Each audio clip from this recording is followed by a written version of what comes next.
Right, shalom, shalom, shalom. Most High in Christ. Tune in live with the Isupk here live in Virginia's biblical scripture breakdown class. All right, let's get this live. Of course, y'all got any questions, just type them in there. We're going to get to them. All right. Everybody, just be sure you sign in for attendance, your name, city, and state. All right, Most High in Christ, we up there. We up Facebook. We up Twitter. We up Instagram. Okay, Most High in Christ. Instagram will be up shortly. Let's take a look. Make sure we up, y'all. All right. Y'all just let me know. Make sure y'all can hear me. Just let me know. Just give me a 1. Give me a thumb up, something. Let me know y'all can hear me. Let's see. All right, Most High in Christ. There we go. All right, there we go. There we go. Okay. I'll give it just a few minutes. Brothers and sisters, get in here. We continuing on where we left off last week. The devil, the birth of the devil. You understand? Who is the devil that the Bible speaks of? Revealing who the devil is. Revealing that, you understand, showing through the scriptures who God said the devil is. All right. We went to Genesis last week. Got into the birth of Cain and Abel, the mark that the Lord put on Cain after he murdered Abel. You understand? Cain murdered his brother Abel because the Lord loved Abel because Abel was a good son that obeyed him. All right. Let's get him in here. All right. Is this the man? Okay. Is this the man? All right. Cain murdered Abel. The Lord had sacrifices. We went into Numbers, the 27th chapter, showing that law on sacrifices that Adam taught to his sons. Adam taught his sons, Cain and Abel, God's laws on sacrifices, which is why they knew that they were supposed to bring sacrifices unto the Lord. They knew they were supposed to bring sacrifices to the Most High. Cain and Abel both knew that the Lord required a sacrifice of the first of the flocks, of the fatlings, of the lamb, of the goats, and Abel brought what the Lord required, but Cain decided, just as the spirit of the devil, the spirit of the oppressor, he brought what he felt God would accept, which is where Christians get that spirit from. God will accept whatever I want, whatever I decide to give to God. You understand? You know, God knows my heart. Cain tried to pull that same nonsense on the Lord in the Garden of Eden. And of course, the Lord did not accept it. All right. Is this the man? All right. Narrowly.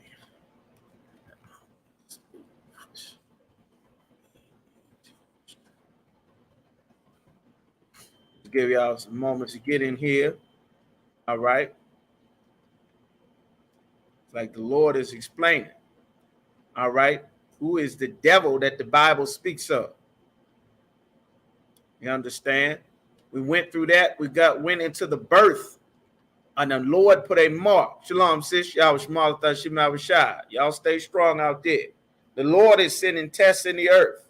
You want to test to see if brothers and sisters is strong, if you are really about this serving the Most High. You understand? The Lord sends tests. Tests are coming. You've not been tested. Know that the test is coming and more tests are coming to see who is serious about serving the Most High. All of this talk is good to talk, but now there comes a time to take the actual test to see if you for real. You understand? We've been taking that test over and over again since 1969 in the Isupk, proving and certifying that we absolutely real and true about serving the Most High in Christ.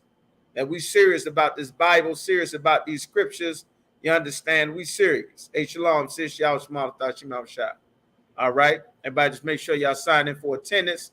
Y'all hit that like button, the thumb up, the shares like y'all always do. You understand? All right.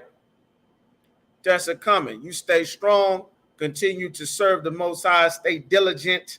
Stay disciplined, especially you going through tests. The Lord is getting ready to destroy not just America, but all the world's empires. It's prophesied in the Bible.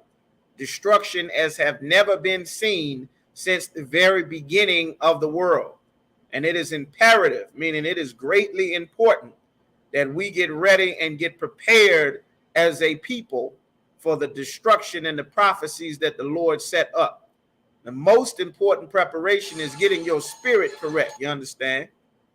Getting your spirit correct and solidified and locked all the way into this truth. You understand? Whatever you got to lose, now comes the time for this empire to fall. You understand? The Lord is getting ready to bring all nations into that warfare. Y'all hear in the news, y'all got the Nigerians, the same Nigerians that the Ukrainians was beating the hell out of and not letting them get on the emergency rescue trains out of Ukraine. Well, those same Nigerians are being forced. Well, they're not being forced. They were forced to stay in Ukraine while Russia bombing and attacking them. Well, they have now given $1,000 to God knows who to sign up in droves to go over and show their undying love and devotion to the white man so that they can go and help the Ukrainians fight against the Russians. Now, to the Christian in the world, to the brothers and sisters in the world who are not in the Isupk, so that they can get the lessons and the understanding. Is it up? It's a like it. Hold on. Okay. Now we lie. Okay. So that they can get the lessons and the understanding of who is the devil. We at part 2 on Instagram. Let me know y'all able to see me. We back up then. Okay. Get the lessons and the understandings that that our people, blacks, Hispanics, Native Americans, you are not supposed to join America. You are not supposed to join in their fights, helping the white man in Russia, the white man in Ukraine, the white man in America, the Africans, the Asians, the Arabs. The Lord is going to draw all of them into conflict. Russia going to get into it with Saudi Arabia. Everybody is being forced to pick sides, just like just like how our people have suffered in all kind of beefs and troubles and turmoils, like the beef between, you understand, Lil Durk and NBA Youngboy. Everybody being forced to pick a side, and that's what the Lord wants. You understand? One thing that blacks and Hispanics have not wanted to do is pick a side and stand for it. Our people have ran to join the Arabs, have ran to join the Africans with Kemet and Pan-Africanism, ran to go join and try to be a Muslim, try to be a Buddhist, a Rasta, want to get up underneath of everybody's skirt except standing for your true identity, which is serving the Most High, you understand, and getting in the one body for your people, building up your people and your nation so that we can get prepared and establish ourselves. It's what the Isupk has been doing since the 60s. You understand? So we getting into part 2 of who is the devil according to the Bible. If y'all missed last week's class, you can go back and watch it after this very detailed breakdown. The devil is a man, you understand?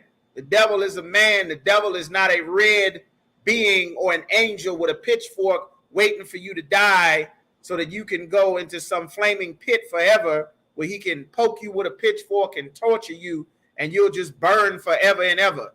That is not biblical. That's not what it says in the Bible. That is not true. There are more lies that we have been taught. You understand? Everybody make sure you sign in for attendance. This is an important class. Do not miss this class. You watching on Facebook, Twitter, Instagram, you somewhere. It's not by coincidence you in here. Do not miss this class. You very well need to know who the devil is that the Bible speaks of and why the Lord says that he hath but a short time. You think these incidents with Karen are bad now? Wait until there's no grocery store, there's no food in Trader Joe's, and there's no gas station at the Shell or the BP. Karen is going to turn into a 7-headed dragon. Wait until that dollar collapse. They're going to be selling and kidnapping blacks and Hispanic kids like you would sell tires at a used car auction. You understand? Like now is not the time to be getting high and not focused. The Lord said, be sober and vigilant. Now is the time to be paying attention. Everybody on the planet preparing for war, Every black person I talk to talking about, I don't watch the news, or I don't know, or them people gonna do what they gonna do. You are a dummy.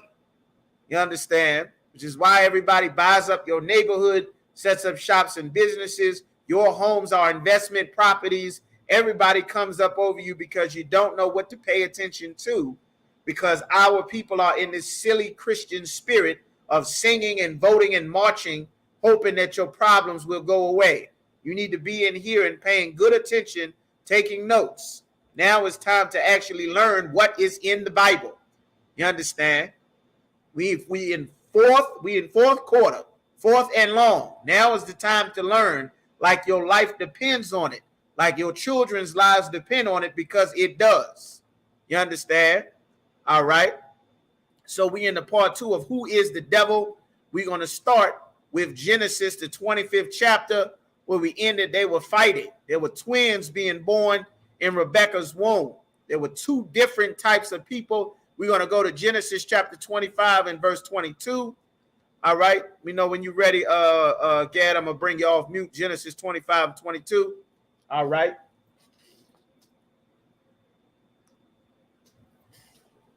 All right. We're going to get that Genesis 25 and 22. Who the devil is matters. Everything that's in this Bible matters. If you are Black, Hispanic, and Native American, you should be an expert on this Bible, like you are an expert in twerking and rolling up a blunt and getting in, and tapping the box of Newports and freaking the Black and Miles. You should be an expert, like you are at going to school and getting your degrees and becoming nursing and driving cars and trucks and buses and waiting in line to vote and Christmas shopping. You need to be an expert in this Bible because your life depends on it. You understand? To know what to do and what not to do, so that you do not make some fatal error in this day and age that cause you to lose your life unaware. Be it a traffic stop, be it a situation with your kids at school. You thinking it's safe sending your kids in that white kid's school, and they just went over some video where the white bullies is beating the hell out of the black kid, choke him out, knock him unconscious while he halfway naked in the locker room. And then they turn around and don't want to suspend or arrest a little white kid because, you know, it's just how Timmy play around. Like, you need to understand the oppressor is the devil that the Bible speaks of. And you need to prepare yourself, your children, your family, and any and everything that you love to separate from his way of life and his culture. So now we in Genesis chapter 25. We just going to hit a brief recap. Genesis chapter 25. You understand? And we're going to start at, we're going to go to 20. Give me Genesis 25 and 20. Genesis chapter 25, verse 20. And Isaac was 40 years old when he took Rebekah to wife. He's 40 years old when he took Rebekah to wife. He married his woman at 40 years old. For those of y'all that do not know, sex is marriage. You understand? Sex is marriage. That is another life and death lesson to learn. All of this free hooking up and back page and all of this whole kind of nonsense, having sex with other brothers' women, having sex for money, for Valentine's Day candy, for $40 in phone bills. A lot of brothers and sisters are getting ready to lose their lives for this. You understand? We already dying from doing these things, but now comes the time when the Lord is pouring out his judgment on the earth. That judgment getting poured out on the earth. Now is the time when sinners are going to start to die in greater numbers than before. All the regular neighborhood shootings, you sleeping with somebody else's woman, more death is coming. Do not have sex with another man's woman. The Lord is going to take your life, your children's lives, your daughter's lives. Adultery is a death penalty offense. All right. If somebody does not die, you understand, then you are not allowed to be with them and you can't go kill them. All right. So keep going. Sir. The daughter of Bethuel, the Syrian, of Panaram, the sister to Laban, the Syrian. Laban, the Syrian. Hold on 1 second. We don't come from Africa. These are our forefathers. We don't come from no damn Africa. Syria is not in Africa. You understand? We come from the Middle East. That's our land. These are our forefathers, our records, our histories. Abraham was a black man, not an African, not an Arab. If he were alive today, he would be a so-called Negro. You understand? It's the Syrian. That's our land. All that oil is, all the ISIS and Al-Qaeda and the Jewish man and the Palestinians and the Saudis and the Turks, all of that land belongs to us. You understand? Keep going. So verse 21. And Isaac entreated the Most High for his wife because she was barren. He went to see the Lord about his wife because she was barren. He kept trying to get his wife pregnant. She could not have children. You understand? It does happen. The sisters cannot have children. Find out why they can't conceive. Tons of sisters coming to the Isupk. Doctors have told them you'll never have kids. You can't have kids. A lot of those sisters are on their second and third child at this time. You understand? All right. So keep going. Shalom. Y'all smaller thought she melt shot. Keep going. Sir. And the Most High was entreated of him. And Rebekah, his wife, conceived. Rebekah conceived. She was finally able to get pregnant. You understand? He went to go and see the Lord. Why was she not able to get pregnant? Why was it that she could not have a baby? The Lord promised him a covenant, but that was going to be to him and his seed. But for some reason, he keeps trying to knock his rib up and she is not getting pregnant. You understand? Entreated. All right. Oh, 1 second. Let's get that definition of the word. Entreated. Let's get the definition of that word entreated. Why does it say entreat in the Bible? Webster's dictionary, entreat means to plead with, especially in order to persuade, to ask urgently, to deal with, to make an earnest request. Abraham he's going to the Lord begging for his wife to get pregnant. He wants to have a son. You understand? That's what entreated means. You understand? It's important to define words. All right. The Lord has the ability to open a womb and close a womb. The Lord has an ability to bless, to curse, to kill, to make alive, to wound, to heal. The Lord gives life. You understand? The Lord may not want to assign life for a reason. You understand? The Lord is in control of all those things. The more our people serve the Lord and learn about the Most High and serve him the correct way, the more that we will understand how things go and be able to get the Lord on our side in our decisions and in our regular lives. All right.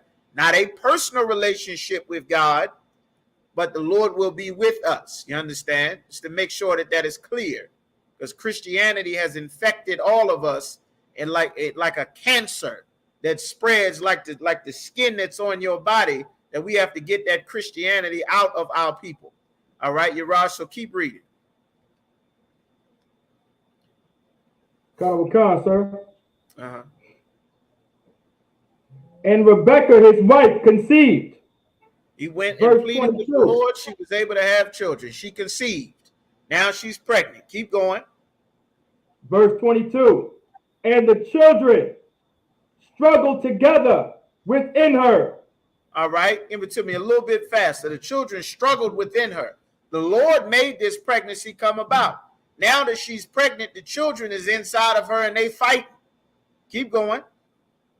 And she said, if it be so, meaning, why am I thus?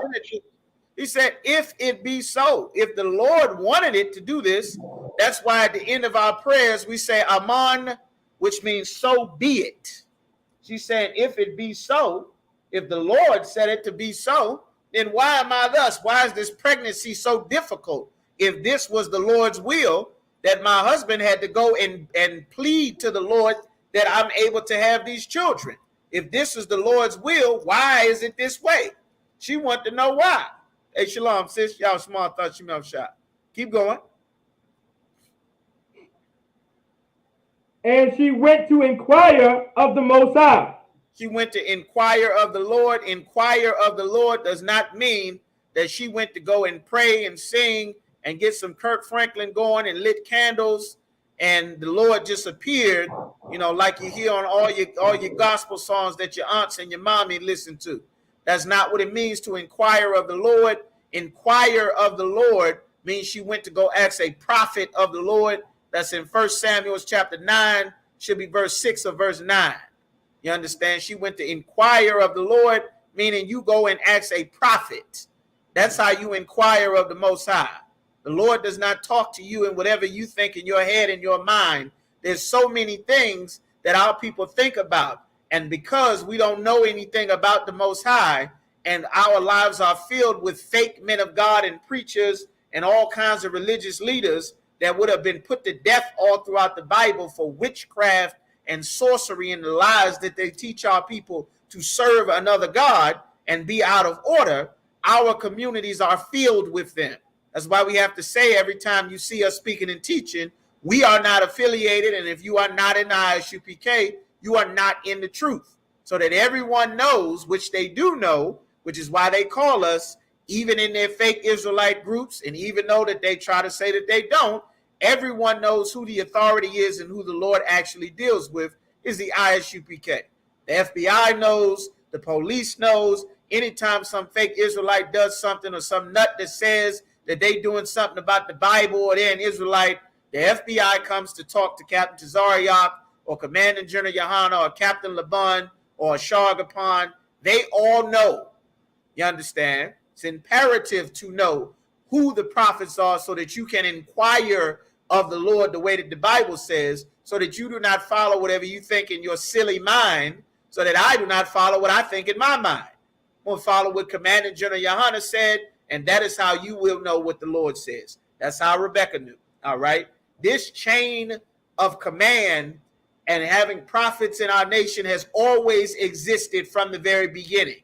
What you are seeing in the books of Genesis is the framework and the structure for how us to have the abilities and the gifts that the Lord gave us to us now have a structured, organized nation. You understand? Where things are in order. You understand? That has proper records of the kids, records of the land, records of the skill and the resources, records of the laws, where things are written down so that we are no longer a people wandering from place to place to place. We are established as a nation by the time Jacob and his sons come on the scene. This is what you are learning in the book of Genesis. We are still here with Abraham. The Lord is reestablishing his chosen lineage again, just like he did with Adam before the flood. Now he's doing it again with Abraham. This is important to know so that you understand the Bible. It's very relevant to understanding who the devil is, which is the topic of this class, part 2, who the devil is that the Bible speaks of. All right? So, keep going. Verse 23. And the Most High said unto her, 2 nations are in thy womb. 2 nations, 2 completely different races of people. A nation is a race. There are many races. There's 18 different nations on the earth. The Moabites, the Chinese are a nation or a race. Amongst that nation, you have different families. The Koreans are a family of the Moabites. You got different Asians that are families of the Moabites. The Ammonites are the so-called Japanese. They are another family of the earth or a different race of people. The Ishmaelites or the so-called Arabs, they are another family of the earth. You understand? The Egyptians, the Montezorian or Mizraim, they are another family of the earth. The Ethiopians, the Cushites, they are another family of the earth. The South Africans, the Canaanites, the Philistines, they are families of the earth. We are the children of Israel. We are a family of the earth that today we are known as so-called Negroes, West Indians, Haitians, Hispanics, Native Americans, Seminoles. We are one family of the earth, even though we have different names now that we are recognized as different people because of slavery and captivity and our identity being taken from us as we stop serving the Most High. All right? The white man is the oppressor, is the Edomites. Understand? Another family of the earth. The Russians, the Ukrainians, the Jewish man, the French, the Dutch, Spain, Portugal, all of those families of white men are Edomites. Amongst Esau, There are different families, just like you have a family. You all are the Jenkins family, from great-great-great-great-granddaddy Jenkins. And then the Jenkins family, you understand, married with the Griffin family. And then the Griffin changed his name once he ran off the reservation. Now we're the Jenkins and the Griffins. And then Griffin married this person. And now we're the Jenkins, the Griffins, and the Johnsons, but we all come from great-granddaddy Jenkins. That's how you understand the Bible. You understand? Just to give us some better understanding about the families of the earth. These are things that free men understand. And to understand the Bible without the mindset of a slave, you have to be taught national things. Things about a nation. A slave thinks of individuality because he cannot have a nation as long as he is a slave. That's why when you come into the truth, we have to teach you how to think like a free man. A free man is not an individual. The Chinese are free from immigration, customs enforcement, and police harassment because they are not individuals. They are a nation. Our people are not free because the Christian church says we got personal relationships with Jesus and we are all individuals. So we are a target as individuals. They do not do that to another nation. If they do, it is a war. That's why Russia and Ukraine are at war. You understand? So let's get some more. And two manner of people shall be separated from thy bowels. Two different types of people shall be separated. Like the Lord always intended for us to be separate, we are two different manner of people. Our manner is to be righteous, to serve the Most High, to be the children of the Lord. You understand? Our manner is to be honorable. That's why when they came to us, they called the natives noble savages. Meaning these are savages. They don't go to church and pray and put up gates everywhere, but these are a very noble and honorable people.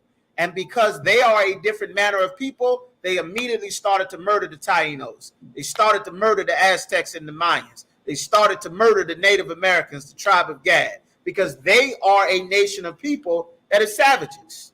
They want a man and a woman to be equal so that the man can pretend to be a woman and be weak and soft and timid and feminine and explore and have homosexuality spread everywhere, and then tell a woman that she don't need a man. And then at the same time, by telling a woman she don't need a man, they want to promote for a woman to be a man. Then they want to sell a woman who needs a man. They want to sell her a piece of a man to substitute not having an actual man. They want to say a man cannot have more than one woman. And then they will turn around and open up brothels, strip clubs, prostitution rings, all kind of things, because it is by nature a man can desire to have more than one woman. That's why the Lord put rules and laws in place for a man to deal with more than one woman and what is lawful and what is not lawful. From the very beginning, the seed of Cain, which is going to be reborn back in Esau with the mark of the murderer that the Lord put on him in Genesis 4, from the very beginning, the spirit of this man hates order. He does not want to be right. He doesn't want to obey the Father. He wants to be against God. You understand? He wants to take a woman away from her man so that he can rob, exploit her, turn her into a prostitute, get rich off of her, and then ultimately he wants to put on lipstick and a dress and pretend to be her and take over all the women's sports with some white man in a lipstick and a dress and a push-up bra with running all the damn track meets so that the little white girls can't win anymore. Winning all the, what's his name? Bruce Jenner, a 6-foot basketball man playing on the Olympic teams. He puts on a sports bra, lightens up his voice and a lipstick and a pair of heels, and all of a sudden he's woman of the year. By nature, these people are against God. This is why the Lord called him the devil that the Bible speak of. The word devil means deceiver. These are his origins. All right. So go ahead, pick it up where you left off. Genesis 25, Genesis 25 and 23.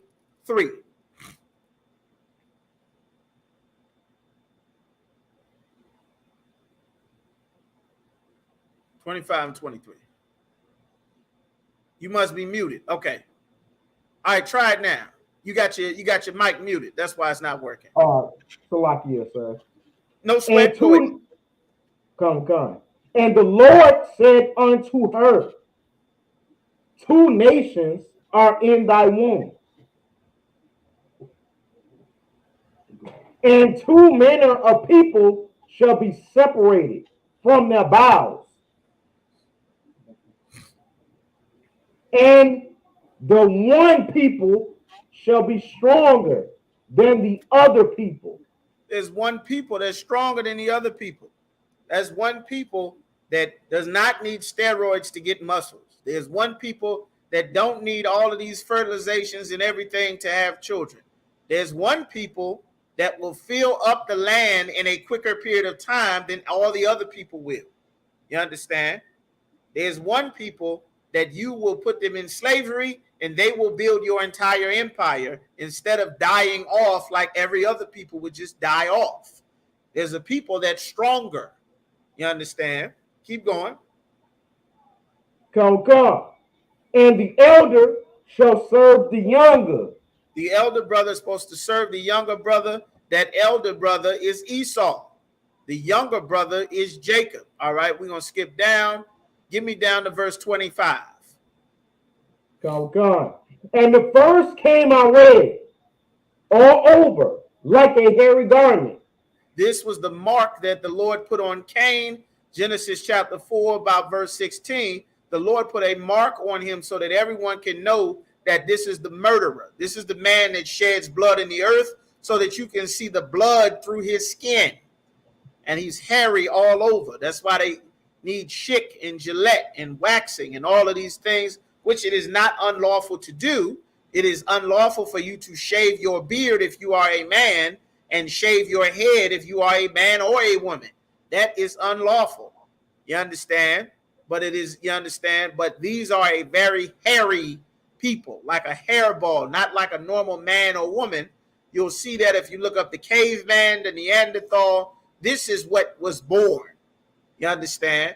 The Lord made him a certain way so that there was a mark that was set on the previous murderer of the earth. The Lord had that murderer born back into the earth with this mark, so that you can understand that this is the man that sheds blood, that reincarnation is in the Bible, and that the devil is a man. You understand? We're going to get into it, all right? So keep going. Come. And they called his name Esau. They called his name Esau, all right? They called his name Esau. Okay? All right? Take me down to... All right, you got Esau. Take me down to, let's see, the boys grew. Esau was a cunning hunter. Went over that in verse 27. He was a hunter. He was a man of the field. He hunted deer, hunted pigs, hunted people. He was a hunter. Jacob was a regular brother. He just want to hang out and chill. Do a little cookouts, go here, play some ball, play some music, chill out, dance. You understand? A regular brother. He was not like a Edomite that needs to constantly go out and murder something. It must kill something. Must wipe out the buffalo and the dodo bird and hunt the Bengal tiger and hunt, what was that lion's name? Cecil the lion, and go and capture blackfish and put Shamu in damn SeaWorld. Capture the dolphins and put them in jail so they doing tricks for fish in the goddamn SeaWorld. You understand? Like this is the spirit of their people. That's not the spirit of a black man. A black man is not trying to go into the woods and get stung by all the different poisonous snakes and ants to see how much it hurts. A black man is not trying to do that. If he does, there's something wrong with him. That is not our nature. To jump out of a goddamn plane for fun. Skydiving. That is not our nature to do that. You understand? You go in Esau military, he wants you to jump out a damn plane. That is not a black man's nature. You understand? Swimming with the sharks. That is not a black man's nature. Getting underwater, swimming with the sharks in the tropics. Black people's going to all run out the water. You're sitting on the beach. Just enough to get your feet wet, and then you're going back. You understand? Might take a dip, swim under a little bit. Other than that, you're going back. Like, that's our nature. You understand? We're not traveling around messing with everything, trying to kill everything. All the horror movies, all the movies you see, there's some ancient something that's buried and resting peaceful. Next thing you know, Some Edomites is coming to steal something. They let loose some ancient demon, some ancient curse, some monster, some creature that's supposed to be extinct. You digging in the polar ice capsules, some disease that's supposed to be done died off 1,000 years ago. They done dug the damn thing up and now it's spreading, killing everybody like The Thing or like The Cave or like all of the other movies. Esau will show you his spirit. That's why the Lord said these are two different manner of people, two completely different nations. All right. So let's see where we at. 25. Okay. All right. Now let's go to part of the same site. Abraham gave his son. We went through that last class. He gave his son the blessing. It came time that a father gives a blessing to his firstborn. The firstborn is supposed to inherit everything that the father has. The majority of everything, all the blessings, the control of his power, his estate, it is supposed to go to that firstborn son. It is not supposed to go to a woman. It does not go to the woman. The woman does not inherit all of the father's land and the estate and everything. Why is the woman not supposed to inherit all of it? Because a man can have more than one wife. You understand? And the first wife, there is no first wife blessing because the first wife might not be the wife that he has the firstborn son with. The first son might come from the third wife or the second wife. So the inheritance is to be tied to the man so that the land stays with the people. It stays with the family. One thing that you'll see is our communities didn't start selling all of the things that we worked so hard for all of the previous generations. The homes, the businesses, all of these things got sold once the generation that mommy ruled the family took over. You understand?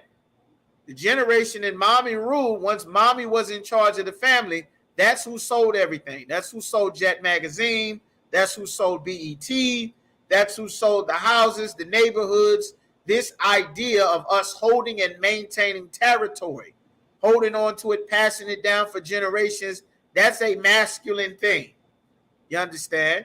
It's important. It takes men to hold a land, to hold territory, armies, soldiers, sons. That's very important. You understand? Okay, we got a question here. Hebrews 13:8 says what it says. How come we don't see the same two nations being in a woman's womb?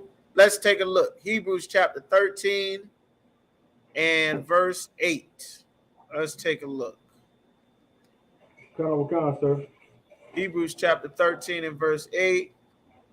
Let's see. Let's see what it is. Want me to read it when I got it, sir? Are you sure it's Hebrews 13 and 8? Go ahead and read it. Sir. Hebrews chapter 13, verse 8. Yahweh Shai Mashiach, the same yesterday and today and forever. Okay. I'm not sure if that's the scripture you were looking for, sister, but it doesn't say anything about two nations.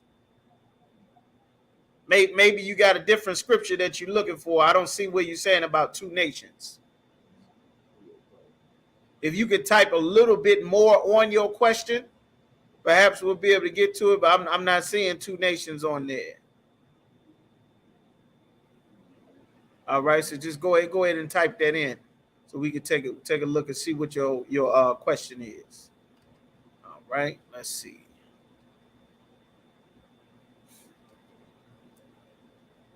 Two nations being in a woman's womb.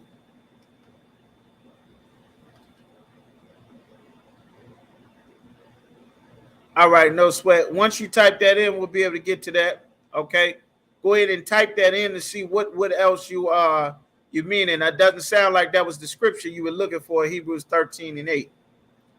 All right. So once you get that up, we'll come to that. So let's see. All right, so let's get moving there with Isaiah. Genesis chapter 25. We see that the Lord had blessed. It was time for the firstborn son to get the blessing. Now we're going to see what it's saying. Let's see what grief to Isaac and Rebekah. touch of his man or his wife. Salaki, I think it's 27. A famine in the land. We got to go through Garage. Should be 27. Once Abraham dies, he's getting old. It's time to give the blessing to his son. All right, let's see. Isupk come now. All right, so let's see. Genesis 27.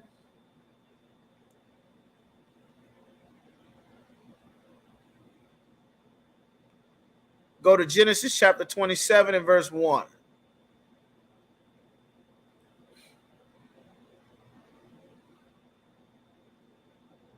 Come. This is the book of Genesis, chapter 27, verse 1. And it came to pass that when Isaac was old and his eyes were dim, so that he could not see, he called Esau his eldest son. Okay. All right. So now I see. Hold on 1 second. Okay. Now I see. Okay. Good questions. Okay. So now I see what you're saying there. If it says that two nations were in a womb and then not now, the Most High never changes. Why don't we see it today if he never changes? The Lord said he put two nations. He made two different nations inside of Rebekah. The Lord made a purpose. When you go to Romans, the 9th chapter, where the Lord talks about Jacob I loved and Esau have I hated. That's a very good question on that topic. Let's go to Romans. Hold where you're reading, Quadak. And now let's go to Romans, the 9th chapter. Let's see what the Lord is saying. And the Lord addressed and deals with that in Romans, the 9th chapter. There was a role, the last two nations on the earth to be created. You got nations. Genesis, the 19th chapter. In Genesis, the 11th chapter, all the nations on the earth were created. Then you got the last two nations to be created was Esau, the so-called Edomites, and then the children of Israel under Jacob. We did not become the Israelites until Jacob was born. You got Jacob and Esau, which is where we are in Genesis, the 25th chapter. All of the other nations were formed. The Ammonites and the Moabites were already formed in Sodom and Gomorrah when Lot's two daughters got him drunk and raped him to produce those incest Moabite babies, which today are the Moabites and the Ammonites. All of the other nations were already formed. The Egyptians, all of the various Hamites, all of the families of the nations were already formed. The last nations to be formed are Esau and the Dukes of Edom and their families, which is listed in the generations after Genesis 28, all the sons that Esau has, and then the sons that Jacob has, which continues on with the Bible. Ishmael was already born, which also came from the lineage of Abraham. That was before Jacob and Esau. So the last two nations that are being born in the earth, the Lord has a purpose for why they are being born. I'm going to take this. So when it says here, the Lord have a purpose. Now, when you start at Romans, the 9th chapter, we start here at verse 6. Word of God, they are not. Okay, word of God needed because they're Abraham. Okay, so now you got Romans chapter 9 and verse 7, which is right on that question. It says, neither because they are the seed of Abraham are they all children, because Abraham had children that were not just. The Ishmaelites come from Abraham.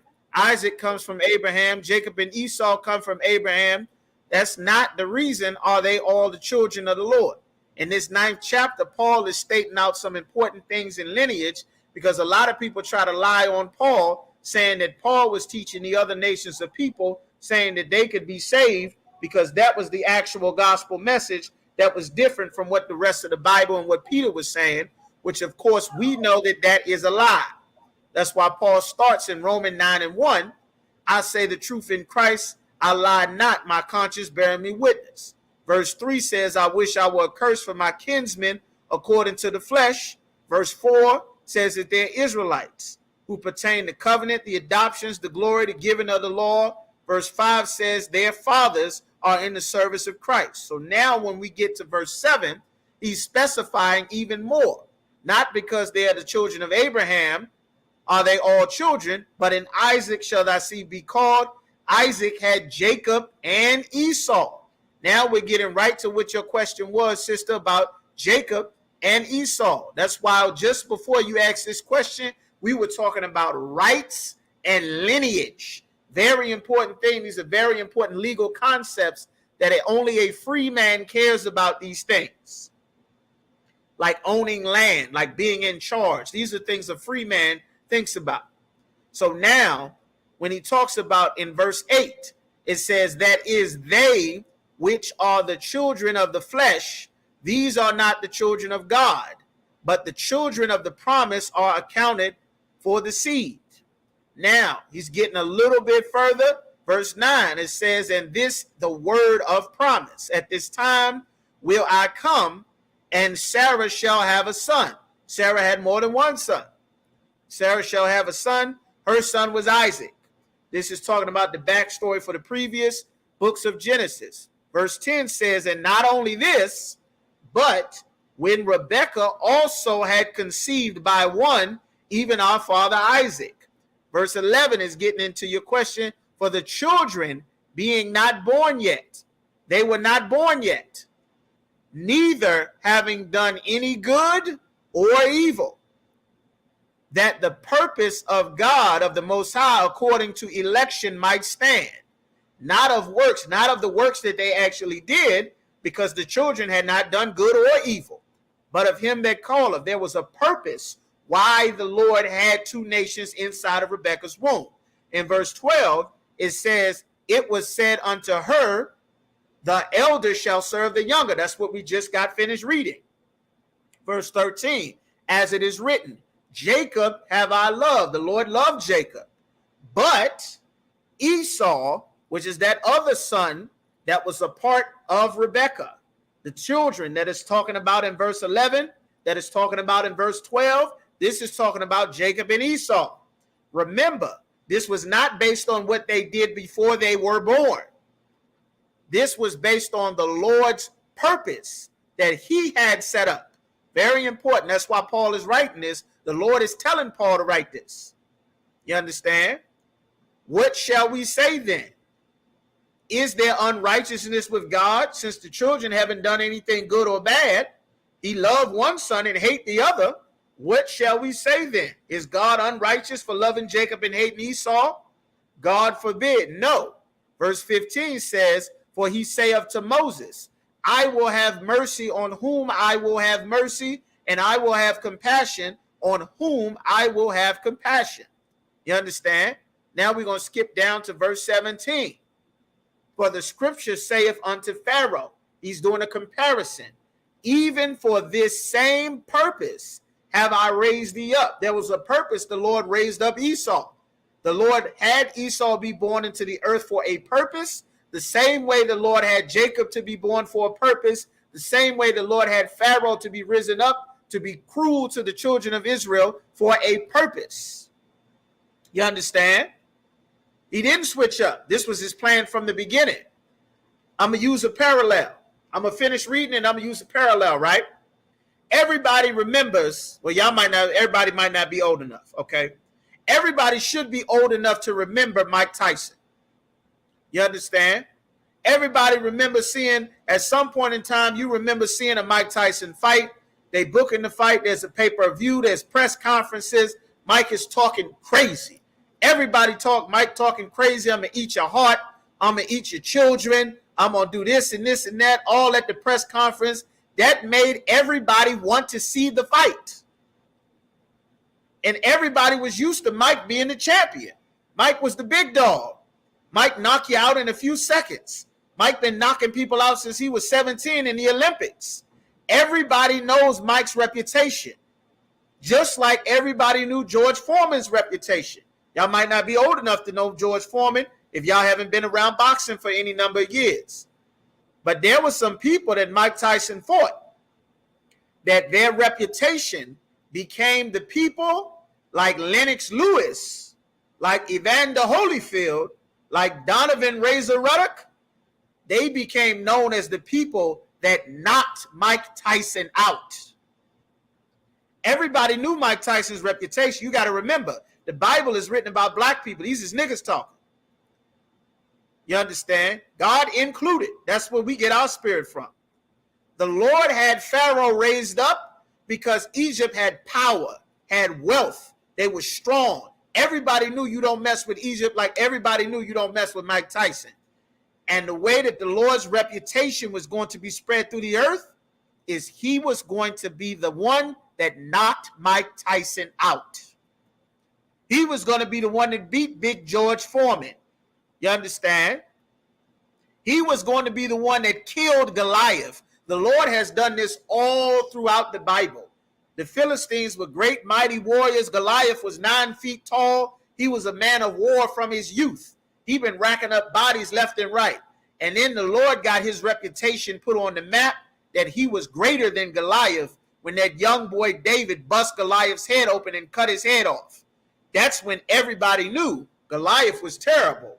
But them, that young boy ain't nothing to play with. Everybody knew that Egypt was terrible. But them Israelites, they God ain't nothing to play with. See what they did to Egypt? See what happened to them? It may not seem like that now because Esau has not paid for what he has done to blacks, Hispanics, and Native Americans. This is the purpose of how the Lord's reputation is going to ring out in the earth. Like you say, my name ring bells. I got weight in these streets, you understand? This is what the Lord was doing. He set Pharaoh up to be the champion so that he can send his son in there and break Pharaoh's jaw and take his title. Same thing with Esau. That's what's going on in the scriptures. This is what Paul was trying to understand. All right. Okay, you got it now, Most High in Christ. I'm going to just finish it real quick for the rest of the brothers and sisters that's listening so I can just give y'all the rest of it in case y'all don't have it either. Most High in Christ. What it's saying in Romans 9:17, for the scriptures saith unto Pharaoh, even for this same purpose have I raised thee up, that I might show my power in thee. Remember, we were the young boys. We were the underdogs. We were the ones that humble, get your head down and go to work. I'm trying to follow protocols. I don't want no trouble. I'm just trying to do the right thing, just take care of my kids and my family, go back to my neighborhood. And then every day is somebody to just keep messing with you, just keep effing with you. Want to take your lunch tray, knock your books off the desk, want to steal your shoes, talking bad about you on the internet. And he got this big reputation. And then one day he get his nose broken, picking what you being the bully. Everybody knows you ain't nothing to mess with. That's what's going to happen to the devil that the Bible speaks of. That's why we're teaching who the devil is. That's what this class is going over. All right. So just to finish that, what he said, this was the purpose for why the Lord rose him up in the first place, that my name might be declared through all the earth. Everybody knew the Lord after the Egyptians died. They didn't know what his name was, but they knew the God of the Hebrews, and they knew that you don't mess with his people. That's why they didn't want us to come through the land when we came out of Egypt. The Edomites did not want us going through their land. They thought we was going to kill them like the Egyptians died.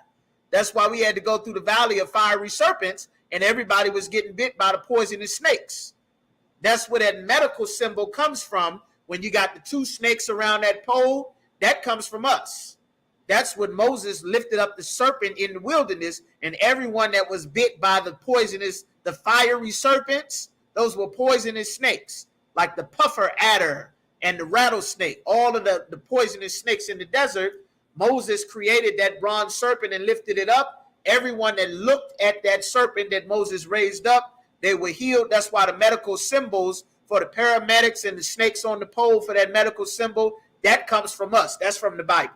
That's where it comes from. All right. So sister says she got it. She's straight. The Lord setting him up to lose so that we can take his power and his reputation.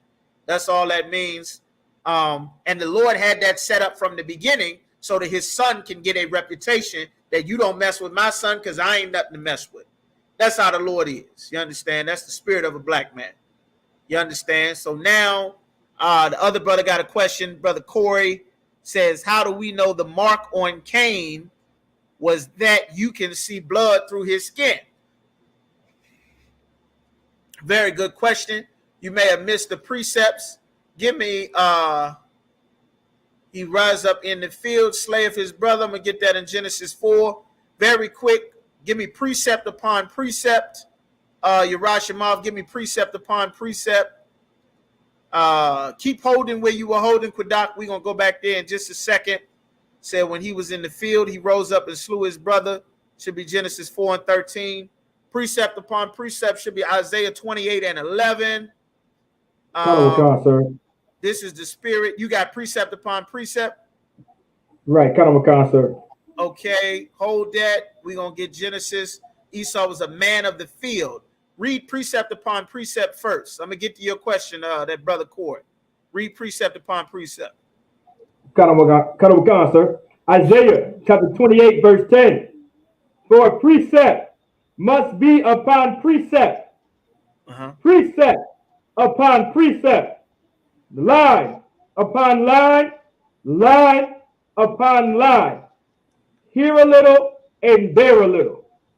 That is how you read the Bible. The brother asked a question, how do you know that that is the mark? There are precepts. The Bible, that's how you know what's actually written in the Bible. The Bible is not a graphic novel that you can just pick up and read like you read any book out of a library or a bookstore. There is a way to know what is actually written in the Bible, what it actually means, what it's actually talking about. That's why it says here a little and there a little. There are things in the Bible that connect to prove what is actually going on. These are called precepts, where you can find the same words and phrases about the same things all throughout the Bible in different places. That is what a precept is. Here is one of the precepts to show you not only that the mark that was put on Cain is what was born back in Esau, but also that the spirit of who Cain is was also born back in Esau. So we're going to get those precepts. No sweat, sis, I in the ball. All right, so now we're going to go to Genesis chapter 8. We got one that was rejected by the father, which was what we went over in the last class. I'm going to read it real quick to get it. Genesis chapter 4 and verse, let's see. Genesis chapter 4 and verse 3. All right, Abel brought up. Okay, Genesis chapter 4 and verse 4. Abel is giving an offering to the Most High because they know that the Lord requires an offering. There's certain offerings the Lord requires. Abel brought what the Lord requires. Cain brought what he felt the Lord should have. He didn't do what the Father required, and he was rejected by the Father, which is an important part of the precept, which is why we're going over starting in Genesis, okay? Now, in verse 5, you got Cain being very angry because the Father did not accept him.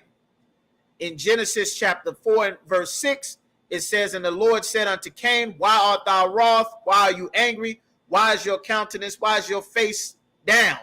In verse 7, the Lord tells him, if thou doest well, shalt thou not be accepted? Meaning if you do what the Father requires, you'll be accepted.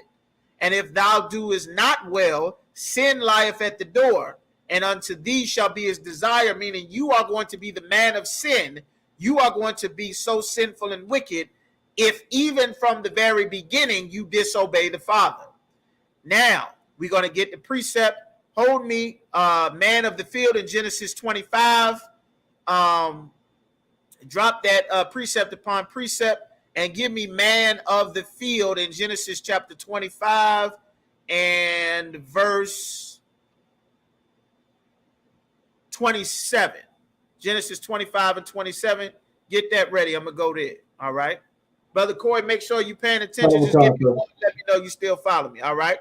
So now, when the Lord is telling him in verse 8, and Cain talked with his brother Abel, and it came to pass when they were in the field. That field is very important because there is a man that the Lord wants you to understand that he is a man of the field. When they were in the field, that Cain rose up against his brother Abel and slew him. Hold that. Take me to Genesis chapter 25. And now, give me verse 27. Genesis chapter 25, verse 27. Now Esau And the is boy grew. back into the earth. Esau has been born back into the earth again. Now you're seeing the spirit of Cain, because reincarnation is in the Bible. You'll never understand the Bible if you don't know reincarnation is in the Bible. When you die, generations later, your spirit is reborn back into the Bible as another person. You still have the same spirit. Now you are going to live out the judgment for what you did in your previous life. You don't escape when you die and then go to live in some pit of fire that you just burn forever, or some sandcastle in the sky. That is not biblical. You understand? The judgment for what you did in your previous life, you will be born back again a few generations so that you can live out your judgment. Now, keep going for Esau. And the boys grew. And Esau was a cunning hunter, He was a hunter. Keep going. a man of the field. What kind of man? Of the field. Esau was a cunning hunter and a man of the field. Cain murdered his brother Abel in the field. It's written there for a reason. This is a precept. This is not the only precept for the mark that the Lord is going to put on him. All right? That's one thing. Now we're going back to Genesis chapter 4. Let me know if you still follow me, brother. Just type in a 1 or something, all right? Because I'm answering your question. Now, we're going to get back to verse 10. This is Genesis 4 and 10. This is the man, the first recorded murder in human history here in the Bible. Cain murders Abel. Now the Lord is telling him, the voice of your brother's blood crieth from the ground. This is a man that murders his brother. This is another precept we're going to get in a moment. The Lord cursed him.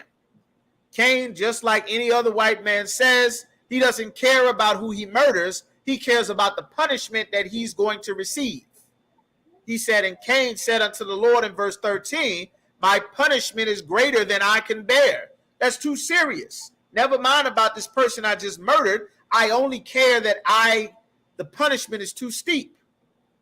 Everybody that finds me is going to kill me because they know that I'm a murderer. Verse 15, the Lord curses him, and he says, and the Lord said unto him, therefore, whosoever slayeth Cain, vengeance shall be taken on him sevenfold. And the Lord set a mark upon Cain, lest any finding him shall kill him. There was a mark that was put on Cain. This is describing who the devil is and what is that mark that's put on Cain. We're developing that into the story. We're going to speed up because we at about 8 o'clock. Now, the mark that's put on Cain. This is a man of the field. It's telling you about Cain. Also, Esau is a man of the field. He's got a mark on him that makes him different, something that's different, so that everyone that sees him will recognize that this is someone different. That's the second thing. You understand? He murders his brother. That's a third thing. These are precepts that are important to who Cain is. You understand? His children are murderers, the descendants. Now, when you go to Genesis chapter 4 and verse 19, Cain has sons. He married a wife in the land of Nod. In Genesis chapter 4 and verse 18, and unto Enoch, which was one of Esau's sons, was born Irad. Irad had a son all the way down till you get to Lamech. Lamech had a son. Then you'll get into lineages that's coming from Cain. All of this is before the flood. Now, in verse 23, his generations, the seed of this man that put murder into the earth, which is Cain, it says, and Lamech, which is the descendant of Cain from his lineage, said unto his wives, Adah and Zillah, hear my voice, ye wives of Lamech. Hearken unto my speech, for I have slain a man to my wounding. His spirit is to be a murderer. This spirit is being passed down to his sons. They are now murderers. And a young man to my hurt. He just out murdering. This is a mark that was put on Cain, not just a physical mark, but this is also his spirit. Verse 24 says, if Cain shall be avenged sevenfold, truly Lamech 70 and sevenfold. Meaning this is now a lineage of murderers born into the earth.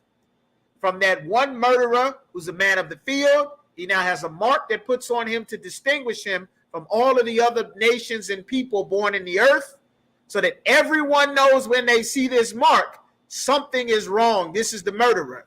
And now he's breeding murderers on the earth. He's a man of the field. He slays his brother. The father rejected him. Now we're going to go to Genesis 25. These are precepts. You understand? These are precepts. So we're getting some more. All right. Genesis now 25. I'm going to read it just so I can go quicker to get with him. So now when we go to Genesis 25, what we just finished reading about 10 minutes ago, there are twins being born, Cain and Abel, inside of Rebekah. They having a rough pregnancy. Now, when she's delivering the babies, Genesis 25 and 25 states the first of those twins that she's pregnant with that have been fighting in her womb came out red all over like a hairy garment. And they called his name Esau. After that, his brother came out. They did not describe how his brother looked because his brother looked like every other baby that was born. This baby had a mark on him so that he would be distinguished from everyone else that was born, just like the Lord put a mark on Cain. That is not the only precept to show that the mark that was on Cain is on Esau. This is the same spirit reincarnated in a new man, but the Lord kept the mark that was on Cain. And we're going to get the rest of the precepts. Now, you got Esau was a man of the field, the same place that Cain murdered Abel in Genesis, the 4th chapter. Esau is a man of the field in Genesis 25 and 27. In Genesis 25 and 25, he has a mark that is put on him that is different from how his brother looked, different from every other baby. That's why they described him being red and hairy. You understand? So now we're going to go down and get some more. We're going to go from here to Genesis chapter 25. And now we're going to go to Genesis 20. Do I have one up? Genesis 27. Now it's time for him to get the blessings, just like they came to give offerings to the Father so that they can get blessings from him when they gave the offering in Genesis, the 4th chapter. It's time for him to get the blessings from his father. He's going to be rejected by the father again. This is more precepts showing that Esau and that mark that was on Cain, Esau is Cain born back into the earth again. These are the precepts. All right. So now it comes time. We're going to go down to Genesis chapter. Eat of my venison, of thou findest so quickly my son. Pray me, and Jacob said, bring me my venison. Bear with me just a moment. It's therefore, corn and wine, let people serve thee. As he was about to die, it's time to give them as the smell of the field. Hairy. This brother was hairy all over. What am I looking for? Come now, pray thee, my son. I'm about to die. Let me give you this blessing. So, Lucky, let me just get this very quick. That he may be. Here we go. Genesis chapter 27 and verse 10.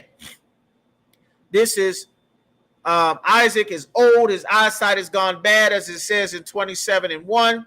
Now we're in Genesis 27 and 10. And thou shalt bring it unto thy father that he may eat, that he may bless thee before his death. Because the firstborn son has to get the blessing and the inheritance to take over everything from the father. Very important. All right. So now Rebekah, the Lord chose Jacob, which is what we read in Sister Waraka's question in Numbers, the 9th chapter. The Lord had already chose Jacob, and he had already chose Cain to serve out a purpose. He chose Esau to serve out a purpose, and he chose Jacob to serve out a purpose. We are reading about Esau's purpose in the Bible, but we answering the brother's question right now. It's time for the father to bless his son, his firstborn, with everything before he dies. Nowadays, you got to write a living will and testament, all those things. We had this in our culture before, but we didn't need a piece of paper like the white man. because he'll lie and cheat and steal. You be on your deathbed in the hospital, your relatives be in your house stealing every damn thing, stealing your purses in the garage, taking the lawnmower. King Von got killed in Atlanta. A couple of days later, niggas was on security camera taking Gucci purchase, baby clothes, jewelry, chains, everything they can get up out of his house, because we've been raised to be Christians. Esau needs ring and a piece of paper to say, this is who I have sex with that I take seriously. Never mind the children, the little boys, the little girls, all the rapes, the dogs, the animals. I'm going to have sex with her, and this is serious. Here's the paperwork to show that I'm serious. Here's the ring to show that I'm serious. We don't need ring and paperwork. We were a righteous and honorable people. That's why the Lord said 2 different manner of people will be separated from Rebekah. We're not like them. You understand? So now we back at Genesis chapter 27. The father is coming to give the blessing to the son. Jacob, or Yaquab, means to supplant or to hustle, to run game on. That is what Jacob means to Yaquab in Hebrew. So now the mother is in on it. Rebekah helps Jacob feel like Esau. She puts goat skin on him and everything. You understand? He's smooth, all of these things. All right. So in Genesis chapter 27 and 11, and Jacob said to Rebekah, his mother, Salakia, Rabakwa, Rebekah, her name also means to run game on somebody. You understand? To trap, to ensnare. That's what Rebekah's name means. All right. Behold, Esau, my brother, is a hairy man, and I'm a smooth man. I'm like any other regular black man. I'm a smooth man. He covered in fur like a goddamn German shepherd or a golden retriever. That's why it described how this baby was born red and hairy all over. He said, my father's going to feel my skin because his eyesight is bad, and he's going to know that I'm not Esau. That's what he's saying in verse 12. My father peradventure will feel me and shall seem to him as a deceiver, and I shall bring a curse upon me and not a blessing. And his mother said unto him, upon me be thy curse, my son. Only obey my voice and go and fetch me them. And he went and fetched them, and now he got the meat that the father likes. Verse 15, Rebekah took a goodly garment of her eldest son Esau, which they were at the house, and put it upon Jacob, her younger son. Jacob killed animals in the field. He got fresh fur and all kind of garments. So he puts it on Jacob. So when the father feels Jacob, he'll feel hair instead of smooth skin like a black man got, or like a Hispanic Native American brother got. So now we're going to skip down to Genesis chapter 19. And Jacob said unto his father, I am Esau, thy firstborn. I have done according as thou badest me. I pray thee, sit and eat of my venison, that thy soul may bless me. He thought that this was Jacob. He thought that it was Esau. So now he's thinking that he's blessing Esau, and now he's feeding him the meat, the food that he likes to eat, that venison, which is deer meat. For those of you listening to Christians talk about we never ate meat before, that's a goddamn lie. We ate deer and ram and lamb and chicken and lawful birds and fish and the greens and corn and wine and cucumbers and onions and potatoes. We ate all of that. We ate cheese. We ate butter. We ate cheese, the kind of milk, the butter, the cheese, olive oil. We ate all that. And we ate vegetables of the field because we were farmers. We were also shepherds and sheep herders. We always ate meat from the very beginning. Don't let them vegans tell you that nonsense. That ain't true. And them rosters getting high smoking weed. We never did that. You understand? But let's get some more. It came to pass, he blessed the brother. Now, he blessed Jacob. All right? So now, we at Genesis 27 and 32. And Isaac, his father, said unto him, who art thou? And he said, I am thy son, thy firstborn Esau. And Isaac trembled very exceedingly and said, who? Where is he that have taken venison and brought it to me? And brought it me, and I have eaten all that thou camest. I have blessed him, and he shall be blessed. And when Esau heard the words of the father, he cried with a great exceeding bitter cry. and said unto his father, bless me even also. And he said, thy brother came and ran game on me. I'm paraphrasing in 35. And now he said in verse 36, and he said, is he not rightly named Jacob? For he have supplanted me these 2 times. Jacob means to supplant. He took away my birthright, and behold, now he have taken away my blessing. The same way that Abel got the blessing from the father in Genesis 4, Jacob got the blessing from the father in Genesis 27. This is in addition to Cain being a man of the field, and where he murdered his brother Abel. Esau is a man of the field. Cain got a mark put on him, make him distinguishable from everybody else. Esau is born with this mark on him that makes him distinguishable than everybody else that was born. All of these things are precepts, evidence to build the case further and further. Now, here we goes. Now, Isaac dies. He gives the blessing. Esau is pissed. Now he says, thy sword shall live, verse 40. We in Genesis 27 and 40. By the sword shall thou live, and thou shalt serve thy brother. They were supposed to serve us. They aren't supposed to be in charge. That's why they destroy the world. They poison the water and the air, burn down the rainforest, cut down all the trees. Now everybody got asthma and they can't breathe. They take poisonous chemicals and make plastic bags instead of using damn potato sacks and hemp that has 0 carbon footprint on the planet. They take the oil out of the earth to run the cars when cars used to run on ethanol, which is made of corn. Or cars can also run on hemp, which is what the first vehicles ran on as well, which grows like a weed, 20 feet tall, 0 effect on the goddamn climate. He don't want to use that. He want to use the oil, start a bunch of wars, cause a bunch of earthquakes, taking the natural lubrication out of the planet. He's a caveman. He should not be in charge. That's why the Lord did not want him to be in charge. That's why who the devil is our topic for the class, all right? Y'all should be taking notes unless you know everything in the Bible. You understand? That's what I did my first, you understand, few years in the truth. That's what I did. My first 11 years in the school. That's what I did. You understand? So it says here, now they got the blessing. There's no blessing left. So he blessed him with the sword. You're going to kill, and you're supposed to serve your brother, and it shall come to pass when thou shalt have dominion, that thou shalt break his yoke from off thy neck.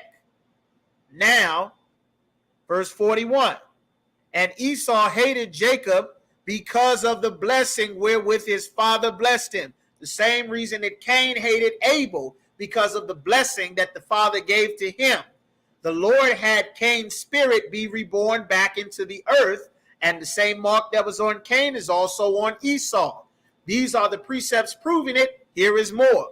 And Esau said in his heart, the days of mourning for my father are at hand. Then I will slay my brother. I'm going to kill my brother the same way that Cain murdered Abel, because the father blessed Abel and rejected Cain.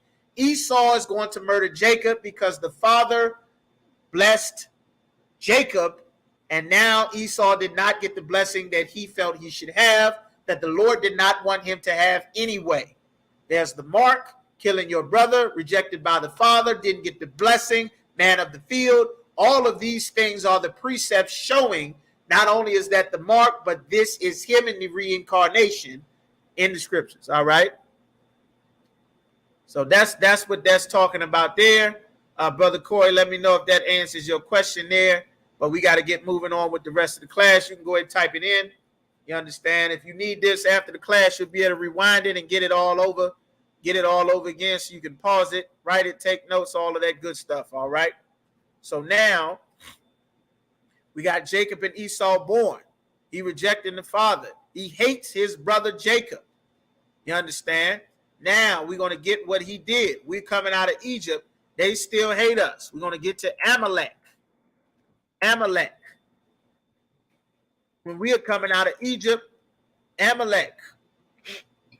So like, all right. We're leaving Amalek. We're leaving Egypt. In Exodus, the 17th chapter, everybody knows the story of the Exodus. We're in Egypt hundreds of years. The Lord raises up Moses, send the plagues down. The Lord kills the firstborn. That's why we celebrate the Passover every year, the beginning of our years, which will be in Cocoa Beach, Florida, April the 15th. Get your tickets. Everybody get down there. Celebrate the Passover that the Lord commanded us to do. His high holy days, all right? Amalek, then came Amalek, which is a grandson of Esau. He's an Edomite and fought with Israel in Rephidim. He fought with us. In Deuteronomy chapter 25 and 17, remember what Amalek did unto thee by the way. When thou wert come forth out of Egypt, when we came out of Egypt, they came to kill us. They murdered us. They smote the babies, the weak, the sick, the children, everyone that could not defend themselves, which is the spirit of Amalek, the so-called Jewish man. That is why, you understand, to kill off the children and the babies. The Lord told King Saul in 1 Samuel 15 and 3, now go and smite Amalek and utterly destroy all that they have and spare them not, but slay both man and woman, infant and suckling, the babies, the breastfeeding babies, the toddlers, the men, the women, the ox, the sheep, camel, the donkey. The Lord said, wipe them out and everything that they have, because the Lord was not letting this beef go. You understand? The Lord beefing with Amalek like you understand, like that goddamn O-Block, like the Bloods and the Crips, the GDs and Vice Lords, the Northern versus the Northern and Southern Hispanics beefing, the East and the West. The Lord beefing with Amalek until Amalek disappears from the face of the earth. That is what King Saul was supposed to do. He did not take the beef all the way that the Lord wanted. He wasn't about that beef that the Lord wanted. The Lord needed King Vaughn and Young Boy to run through there and wipe everybody out, to slide the proper way. King Saul did not slide the proper way. That's why the Lord rejected King Saul and chose King David. There is a purpose, just as a sidebar. There's a purpose for all these young boys shooting up your neighborhood. There's a reason. The Lord got them born in the earth with that spirit because they're supposed to do something. But they don't know what to do with that spirit because there's churches and mosques everywhere telling them to hug, love, and kiss everybody and forget about slavery. If they weren't in the street shooting up everything, all in Kensington and Virginia Beach and Portsmouth and Richmond, they're supposed to be in here learning what to do with that spirit until the Lord called for the bloodhounds to get the Lord's revenge when Christ returns. But they in the world, not knowing what to do with the spirit that the Lord put inside of them to be warriors and killers, so they just go and do what's natural to them, is just go and kill. They don't know what to do or how to deal with it. That's why it's so important that the Isupk be risen up with all the power and authority, and everyone else have nothing. That's the only way all these murders is going to stop in our communities. Everyone else has nothing. We have and are in control of everything. The manpower, the resources, the land, the finances, the say, the counseling, everything needs to be under the control of the men of the Lord. You understand? That's how we fix things. And that's what's getting ready to happen anyway. In just a short period of time, that's what's getting ready to happen. So now Esau is killing the children of Israel because this beef that Esau has had with Jacob, that spirit is carried out. Just like the spirit of being a murderer was passed down from Cain murdering Abel. Then generations later, his grandson Lamech is murdering people. Now Esau is the murderer, and he has the mark that the Lord put on Cain so that everyone knows that this is the murderer. All right? So now we're going to get this. The Lord, we're going to go to Genesis, the 28th chapter. All right? We're going to get some description. We're going to speed up through this. We're going to hit a lot of scriptures. We're going to get to Genesis, 28th chapter. Give me a nation from far. Islam captures a brigatah. Give me a nation from far, Yarash. What were you holding, Salaki? Kwadak, what were you holding, warrior? What I had you holding? Salaki, I was holding Genesis 27 and 1. All right, no sweat. We don't need that no more. We gone through that. Go to Deuteronomy chapter 28. Give me a nation of far. Should be 28 and 48. And Yarash, give me 28 and 16. We're going to kind of speed through these so we can finish this off tonight. We got about 30 minutes left. Give me 28 and 48. And give me 28 and 68. All right, go ahead. Shalom, Cap. Y'all shoot your brother. Go ahead, Urash. You go first. You want 68 first, Khan? So like you said, you want 68 first? Khan, give me 68 first. Khan, sir. Deuteronomy chapter 28, verse 68. And the Most High shall bring thee into Egypt again with ships, by the way whereof I spake unto thee. Thou shalt see it no more again. The Lord said he was going to bring us, right, in ships. The Lord said he was going to bring us into a house of Egyptos, which is a Greek word meaning slavery or bondage, a second time. We physically walked into Egypt when it was 70 of us. There was a famine in the land of Canaan, which rightfully belongs to us, which rightfully belonged to Abraham, which rightfully belonged to Jacob and Isaac. All of that land belongs to us. From Syria to Turkey to Lebanon to Iraq, Iran, Afghanistan, all of that belongs to us. Israel, Lebanon, Palestine, Yemen, all of that, Jordan, all of that land, you understand, belongs to us. All right? So keep going. And there ye shall be sold unto your enemies for bondmen and bondwomen. Slave men and slave women, we were sold unto our enemies. This is a prophecy in the Bible. You understand? That's all I need from there. Now, give me what you got, Badak, a nation of fierce countenance. The Lord sent Esau against us because we disobeyed him. He said, I would raise up a nation against thee. This nation was the same one that wanted to slay us from the very beginning. The Lord had a mark put on him so that everyone will know who the murderer is on the place of the earth. Today, that has been known since the 50s or the 40s, the complexion for the protection. That red is called white, but it's really red. That's why they call themselves redneck, that white skin. You wouldn't see that with all the fur, without a Gillette razor and Brazilian waxing and French wax this and all of that to get that fur off of them so that they don't look like the golden retrievers that they love to lay in the bed and have sex with. They don't look like them with all of that. But this is Karen in the Bible. Keep going. Salakia, sir, is it Deuteronomy chapter 38, verse 49? No, we're in the 28th chapter, a nation of fierce countenance. 28 and 48. 28 and 48. Come. Come. Go ahead.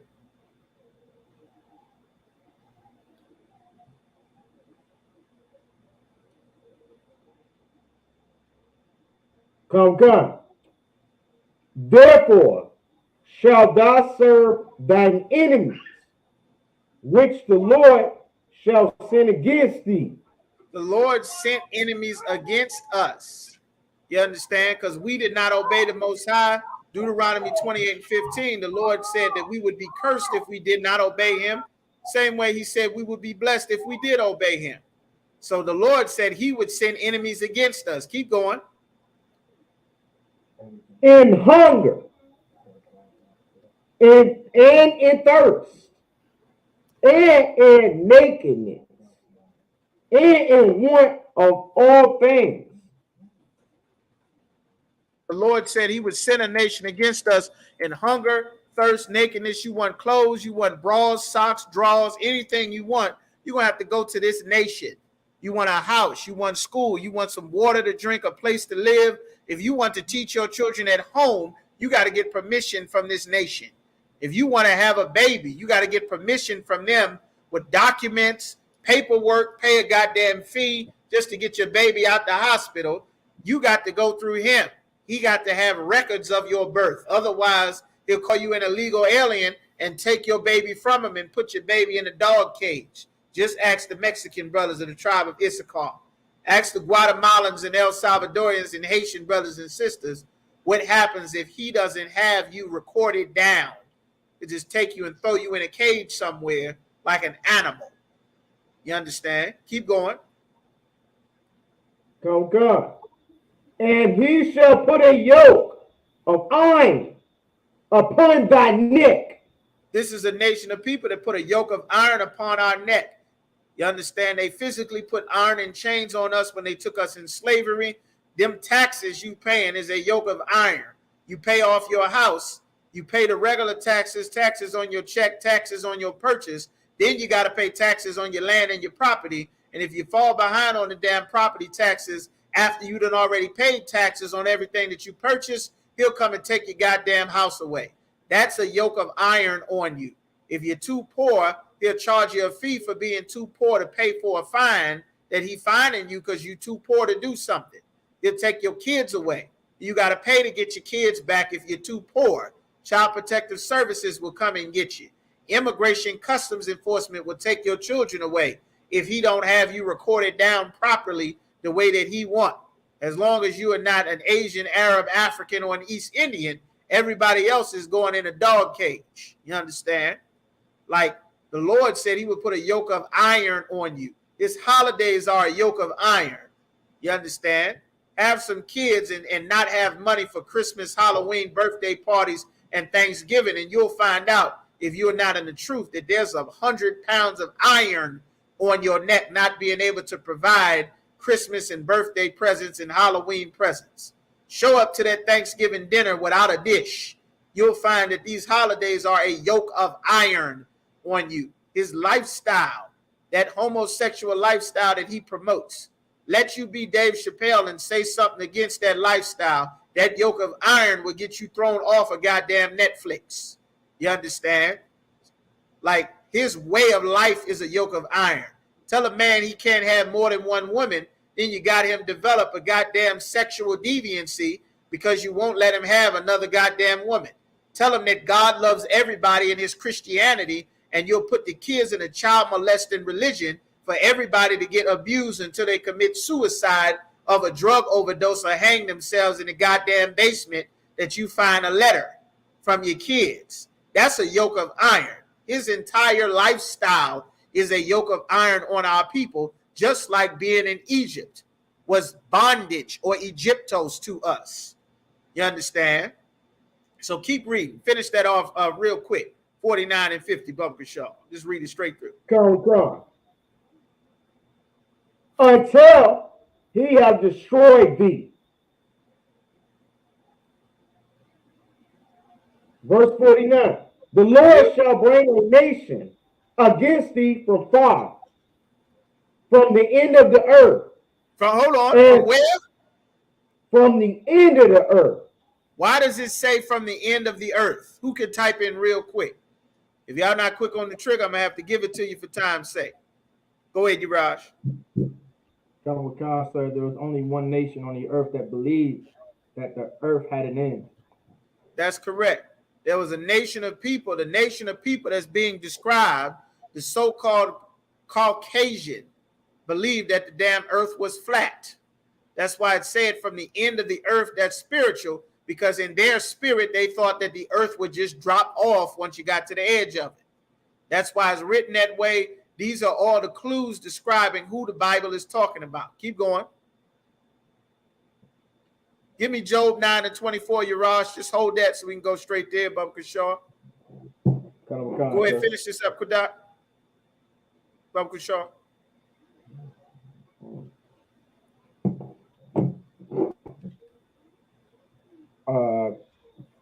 Salakia, sir.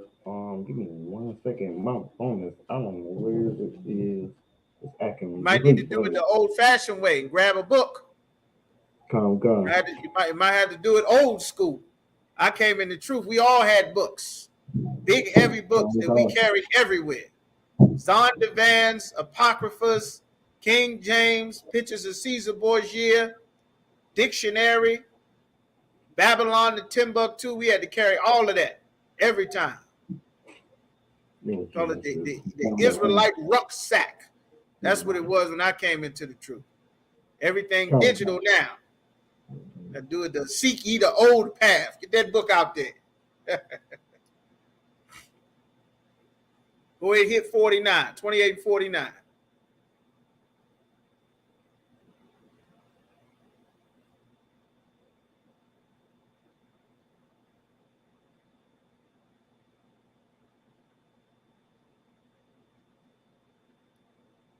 I need you up. This is gonna That's be. you get it, brother. Important skill. You got to know your way around the Bible. The Lord, all this stuff gonna get shut down. This internet, this technology, all this old kind of stuff. Everybody gonna get ready to have to learn how to read maps again. Learn how to read the land and the territory and the maps. How to have books. They outlawing books like in 1984. Y'all remember that 1984, the book? Whoever's old enough to remember that book, 1984. The school board is getting rid of textbooks talking about slavery, talking about Jim Crow racism. They wiping out our entire history. You understand? All the records of what they did to us. That's why we bringing it out in the UPK and we holding on to records. You understand? Salakia, sir. I got it now. Read it. Go ahead, brother. The Lord shall bring a nation against thee from far, from the end of the earth. Speed it up, brother. Speed it up for me. As swift as the eagle fleeth. A nation whose tongue. As swift as the eagle flieth. The eagle's flying. Their symbol is the eagle. That's why it's saying that. The Romans, America, it's on your dollar, it's on your quarter, it's on the post office truck, it's on the Great Seal, it's at the Senate, on the Declaration of Independence. That has always been the symbol. Symbol of Rome, symbol of Spain, symbol of Italy, symbol of Greece, symbol of the goddamn Adolf Hitler. Their symbol is that eagle. That's why it's written in the Bible. This is Cain's descendants that is talking about, Esau's descendants that is talking about. This is the nation that's being described. The ones that sold us and bought us in slavery, the ones where their symbol is the eagle. All right? Keep going.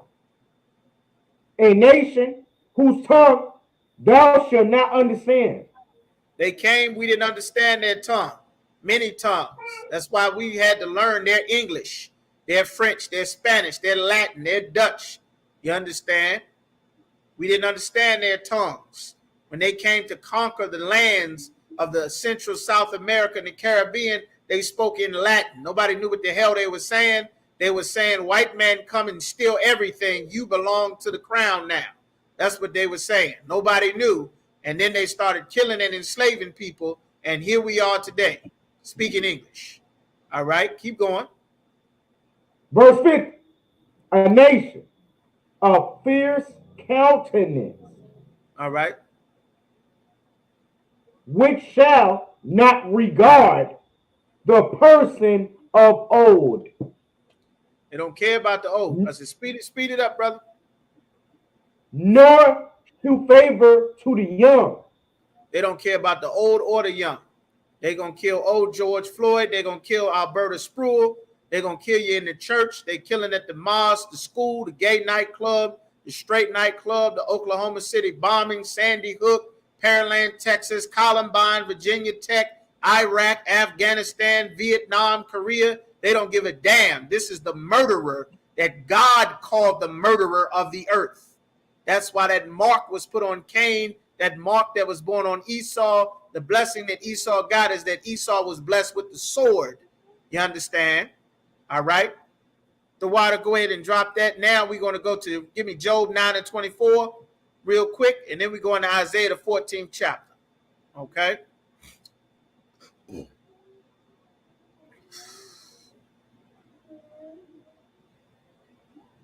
God, this is the book of Job, chapter 9, verse 24. The earth is... You froze completely. I don't know what happened, but you froze up. It's given, he covered the faces. God. Am I there now? Yeah. Start it over now. God. The earth is given into the hand of the wicked. He covered the faces of the judges thereof. If not, where? And who is he? Damn right. The Lord said the earth is given into the hand of the wicked. There's a wicked man that runs the earth. There's a reason why homosexuality and the LGBT lifestyle is being pushed all over the earth. That was a European lifestyle and culture that they had for themselves. Them old skin tight pants on a man dyeing his hair all kind of pretty colors and pink, and wearing skin tight jeans, living like a goddamn rocker, a horrible drug addict, taking heroin, popping pills. Now we've integrated. What are your rappers talking about? Percocets, Molly Percocets, popping pills, getting high, skin tight jeans. That is our oppressor's culture. Why? Because he rules the earth. The Chinese don't wear their traditional Chinese clothing. The Koreans, the Asians aren't wearing traditional Asian clothing. What are they wearing? Suits and ties like the white man. They aren't growing their Chinese hair and little beards for wisdom. They shaving their face. Why? Because the earth is given into the hand of the wicked. And if they want to be looked at as a decent, civilized human being whose lives matter, they better try as hard as they can to look like a white man. They better agree with democracy or work out some deal where they don't make them angry. Otherwise, they will put sanctions and stop your country from doing business, like they freezing the banks in Russia and telling McDonald's and Coca-Cola and Pepsi to cease all their business activity in Russia. They choke you and cut you off, starve you to death. You understand? That's this nation. So when God said the earth is given into the hand of the wicked, this is who rules. Do something they don't like. You believe your country is sovereign and you are free. That's what Saddam Hussein said. You know what happened to Saddam Hussein? White men that the Lord gave the earth to came with their missiles, their military, and pulled Saddam Hussein out of a hole in the ground. You understand? Bin Laden thought he was independent and free to be his own man. White men came and found Bin Laden in a cave and executed him. Muammar Gaddafi said the same thing. You know what happened to Muammar Gaddafi? They sent money and killers and guns and fighter jets, and Muammar Gaddafi got a bayonet shoved in his rectum before he was beat to death in the street in broad daylight by his own people that America put up to get him out of power. That's why the king of Egypt and Assad in Syria and Ahmadinejad in Iran, they seen how everybody's heads was on the chopping block, and they obeyed the oppressor and stepped down because the earth is given into his hands. You understand? That's what the Bible is talking about. And when it says he covered the faces of the judges that the Lord set up are the prophets, the disciples. Christ is the ultimate judge that the Lord set up. What did they do? They made them all white men. They painted them white so that the whole earth believes that all of the people in the Bible are the white man. They made the Jews white men. Moses, you get ready to see the 10 Commandments by Charlton Heston as this damn Easter holiday is coming up. You're going to see a whole bunch of white people playing the people of the Bible. They do this all the time. Jim Caviezel, Mel Gibson making Bible movies, but all white men. When everybody in the Bible was black except the devil that the Bible speaks of. Now, we're going to get the devil. We're going to Isaiah chapter. We're going to Obadiah. Go to Obadiah 1 and 10, Urash. You give me Ezekiel 35 and 5, Kodak, and I'm getting ready to go to Isaiah 14. We're going to try to get through these as quick as possible. All right, because it's a lot of chapters. Whoever got that first, go ahead. You want me to go to Isaiah? No, I told you Ezekiel. One of y'all go to Ezekiel 35 and 5. One go to Obadiah chapter 1 and verse 4. Go to 1 and 4. You go first, Shirash.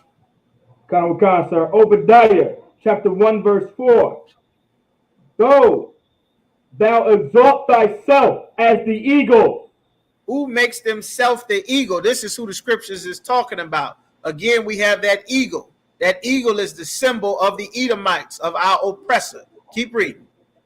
And though thou set thy nest among the stars. The nest among the stars is talking about the International Space Station. As a matter of fact, give me verse 2. Verse 2 of Obadiah. Behold, I have made thee small among the heathen. The Lord made them small and weak amongst the heathen. That is what is happening. They're seeing all of their murders, all of them killing us, talking about how wrong the Arabs are. Then they see them murdering and lynching black men, women, and children, putting Hispanics in dog cages and gunning them down on the border, whipping them on horseback with rich white men volunteering to just torture poor people running for their lives on the border of Mexico. You understand? Keep going real quick. Thou art greatly despised. Everybody hates them now. The Chinese, the Arabs, the Asians, the Koreans is talking about getting back together to make it one big Korea all over again. America had to get in the way of stopping that. The Africans wanted a Central African currency. Then they started murdering all the Arab leaders in Libya and started wars all over Africa. Saddam Hussein took $87 billion out of his currency from the World Monetary Fund to make a united Arab currency. That's when they started bombing all the Arab countries from Yemen to Saudi Arabia, everywhere, forcing them to die or step down. All of the heathen hate them. Keep going. Verse 3, the pride of thine heart hath deceived thee. This is a very proud and arrogant people that have deceived themselves. Keep going. That's like as though, it's like not those, it's like thou that dwellest in the clefts of the rock. That dwellest in the clefts of the rocks. This is where the Lord drove Cain, a caveman. Why did he drive him in the clefts of the rocks? His face was hid from the sun because he lived in the caves. The word Caucasian means cave dweller or caveman. That's why when they leave the caves, everywhere they go, they destroy everything. They can't have a civilized society with men, women, children, and family. They got to have two men be together. A woman pretending to be a man, murdering the babies, starving the people to death, stealing all the resources, poisoning the goddamn air and the water, bombing, killing everybody, traveling, destroying every goddamn thing, stealing everything, lying about everything, all in everybody's business, nobody free to do anything that they disapprove of. Keep going. Whose habitation is high.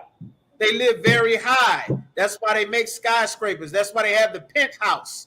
That's why our people living in high-rise apartments, living in New York, 30, 40 feet, 30, 40 floors of apartments and gigantic hotels. They used to make projects like Detroit. Like, what was that project? Murphy Homes down in Baltimore, Cabrini Green in Chicago. 30, 40 floors of projects to stack you on top. You understand? On top of each other, living like ants and roaches. That's how they live. That's their culture. We don't come from that. We feel the land. They want to live in the goddamn tower that reminds them of their home, the caves. That's why we walking on stone. They built asphalt and gravel on the ground. Everything turned to stone. You don't see no grass in the city. They got stone every damn where with gravel and asphalt. This is a caveman. That's who the Lord gave the earth in charge of. Keep going. That saith in his heart, who shall bring me down to the ground? Who going to see me? Nobody can deal with my Army, Navy, Air Force, Marines, and my Space Force. Nobody tell me what to do. Keep going. Verse 4, though thou exalt thyself as the eagle. They puff themselves up as the eagle. Keep going. And though thou set thy nest among the stars. The nest among the stars is the International Space Station. They started that space race in the 60s. You understand? With Russia sending astronauts, the first man to moon, to Mars, going out of space, the space shuttles, Apollo 13 and all of that. This is the people that's being described in the Bible. Keep going. This will I bring thee down, saith the Most High. There, the Lord is going to bring him down. That's why in the 60s, the Lord brought the truth back into the earth in its force. The Isupk was established in the 60s, right around the time they were doing this international space race. That's when the Lord brought the knowledge of the truth back into the earth. We've been kicking it since 69. All right. Any more on that? Kind of, sir. Would you like me to skip down to verse 8, which you would want? Go ahead. Give me 8 real quick. 8, 10. Oh, I mean, Salaki, so I think you wanted 10. I apologize. Salaki, verse 10. Hold on, Salakia. Give me, we can't skip verse 5. Give me verse 5. Kind of sir. Obadiah chapter 1, verse 5. If thieves came to thee, if robbers by night. If somebody came and broke in your house to try to steal something from you, if thieves came, if robbers came, keep going. How art thou cut off? Meaning the Lord is going to say, how art thou cut off? You understand? He said, you need to be stopped. He's equating these people to thieves and robbers. Keep going. Would they not have stolen till they had enough? Like, goddamn, how much are they going to steal? The thief might break in your house. What are they going to steal? They might steal a TV, the computer, some laptops, some jewelry. But goddamn, when is enough? Okay, you a thief, you breaking in, but goddamn, keep going. If the great gatherers came to thee, would they not leave some grapes? If they came, would they not leave some grapes? Like, goddamn, if they came, if somebody coming to get grapes, of course, when you go to the grocery store, you pick up some grapes. Grapes falling every damn where. They falling out the bag. They falling off the little stand that they on. Grapes fall every damn where. If you pull the vine to pull off some grapes, the damn vine gonna snap back. Grapes flying everywhere. Meaning, if they come to steal something, or you come to gather grapes as the metaphor, goddamn, how much are you gonna take? I know you came to rob my house, but you gonna steal my TV, my sofa, the drawers that's in the dirty clothes. You gonna steal that too?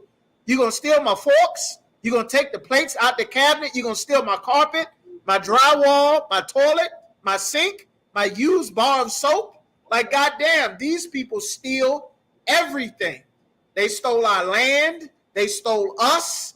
They stole our children. They stole our names. They stole our identity and started calling themselves Jewish. They moved themselves and their friends into our land. They stole our oil, our paintings, our records. They stole the Bible and gave it to everyone else in the earth. Like, how much are you going to steal? Then they put us in the ghetto. They steal the ghetto. They put us in a hole in the wall. They come back to gentrify the hole in the wall. They take everything. These people are the thieves of the earth. Keep going. Keep that in mind. We're going over the time tonight. We're going to finish this up. Keep going. Verse 6. How are the things of Esau searched out? Like, God damn it, I'm sick of Esau. This is what the prophet Obadiah is saying. Keep going. How are his hidden things sought up? The hidden things that he's done is sought up. You understand? Give me verse 10. Come, verse 10.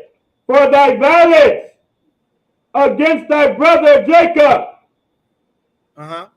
shame shall cover thee. All the murder, all the slavery, killing the Native Americans, killing the Aztecs, the Mayans. The reason why Mexicans, the reason why the Central Americans is calling themselves Guatemala and El Salvador, and the Puerto Ricans is calling themselves Rich Port, and the Haitians are calling themselves Hell, which is what Haiti means, which is what the French named them, and Jamaica, and Afro-American and African-American and Seminole and Cree. Those were not the names of any of the native tribes. Those are the names that these oppressors gave our people after they murdered and conquered us. Lee and Jimmy, Mitchell and Smith and Bass and Willie and Kenny and Tommy and Ricky, Castillo and Brandon and Maria and Jocelyn and Yesenia and Cortez. These are their damn names. These are not our names. These are the names of their people. In addition to them stealing us, they stole our identity. This is why the Lord is saying, I'm sick of these goddamn people. You understand? Shalom, warrior, I got you. Y'all about you, Shepherd Talk. Keep going. Come, sir. And thou shall be cut off forever. God is going to cut him off forever. Give me verse 9. Come, verse 9. And thy mighty men of Teman shall be dismayed. Oh, Teman. Teman is a family of the Edomites. Teman is the smartest family of the Edomites, the so-called German white man. That is Teman in the Bible. They are the smartest of the Edomites, known as Teman. You understand? Those are the so-called Germans. It's where you get your Hitler from, your German, your Nazi scientists that came to America after the World War so that they can work for America's government, that taught them to put the fluoride in the water and all them evil experiments that they did, that they still doing to black people to this very day. You understand? And Hispanics and Native Americans talking about we don't know where those kids went. We lost thousands of kids in the system, all that old kind of nonsense. Let them lose 15,000 Chinese kids. We be speaking China right now. They be doing all kind of suicide, nuclear bombs, everything.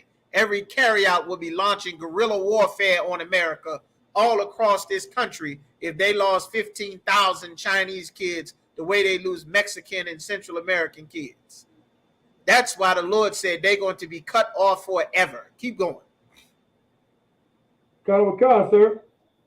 To the end that every one of the mouth of Esau may be cut off by slaughter. The Lord going to wipe them out by slaughter. That's what's coming. The devil, we get into it. Give me Ezekiel 35:5. As a matter of fact, we coming up on the time. I'll take that from there. Ezekiel chapter 35:5, and then we go into Isaiah chapter 14. Like the Lord is going to pay them back for the evil that they have done. Ezekiel 35:5. The Lord said, because thou hast had a perpetual hatred against and has shed the blood of the children of Israel by the force of the sword, meaning they have been killing us since the book of Genesis. They've been murdering us, and they still have not stopped. They've murdered millions of George Floyds, millions of Sitting Bull, rain in the face, red clouds. The Lord is going to deal with them.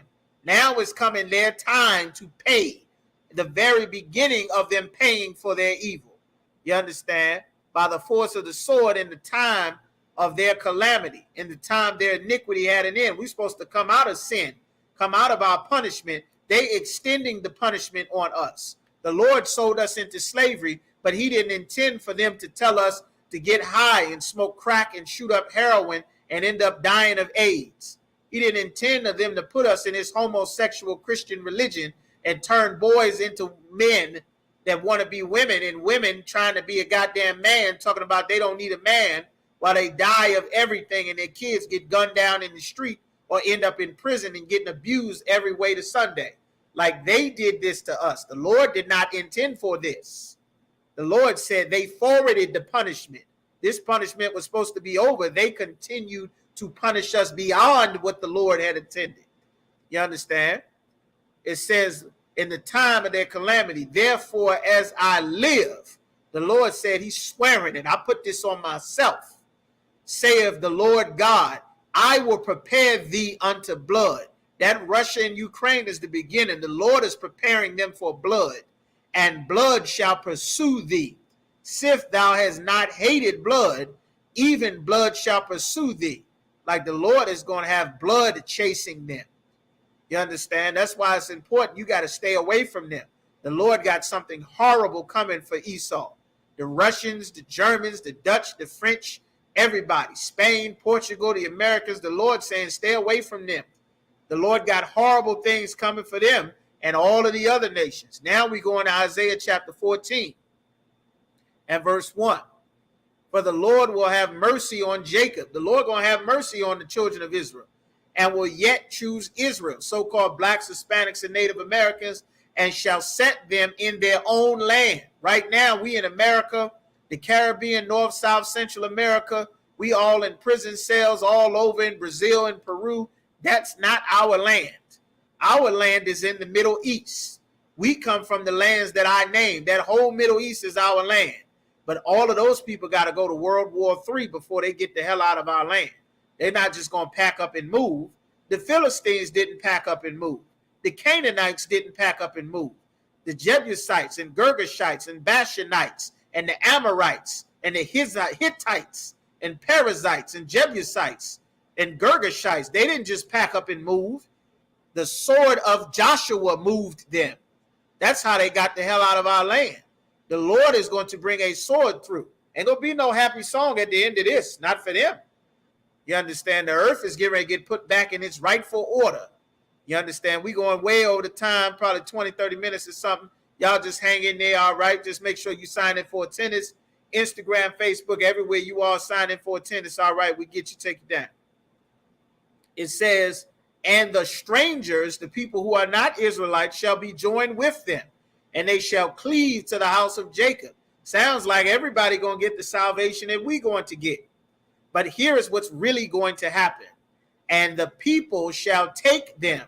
They're not going to go on their own. They're going to be taken and bring them to their place. People are going to be put in their rightful place in this day. And the house of Israel, so-called blacks, Hispanics, and Native Americans, shall possess them. We're going to own them in the land of the Lord for servants and handmaidens. They're going to be slaves. They're not, and they shall take them captives. They're going to be prisoners. They're not going to go willingly. They're not going to go and serve you for a 60-hour work week, driving their buses and working in their hospitals and doing construction for them and building up their empire the way that we did. That's not what's going to happen.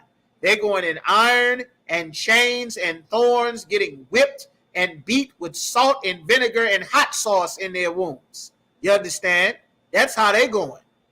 You understand? Like the Trail of Tears that they walked the Native Americans down. Like the fall of the Taino and Aztec Empire. Like the end of the Mayan and Incan Empire. That's how they're going when Christ returns. You understand? It says, and the people shall take them and bring them to their place, and the house of Israel shall possess them in the land of the Lord for servants and handmaidens, and they shall take them captives whose captives they were, and they shall rule over their oppressors. And it shall come to pass in that day that the Lord shall give thee rest from thy sorrow. The only way we get rest from our sorrow is not all lives matter.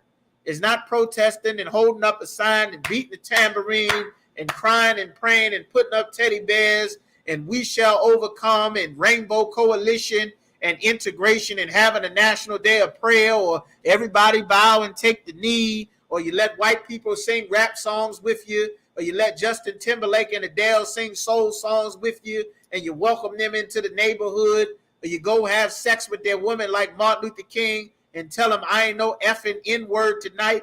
That's not how this oppression stops. Being a better slave for your oppressor is not going to free you. They're going to use you up till you die like they did to your father's father's father's father, and then get your son, unless the Lord comes and wipes their family line out. That's how we get free. There is no other way. Every other way we've already tried. Have we not already tried every other way? Well, this is God's way. World War III is God's way of getting us free.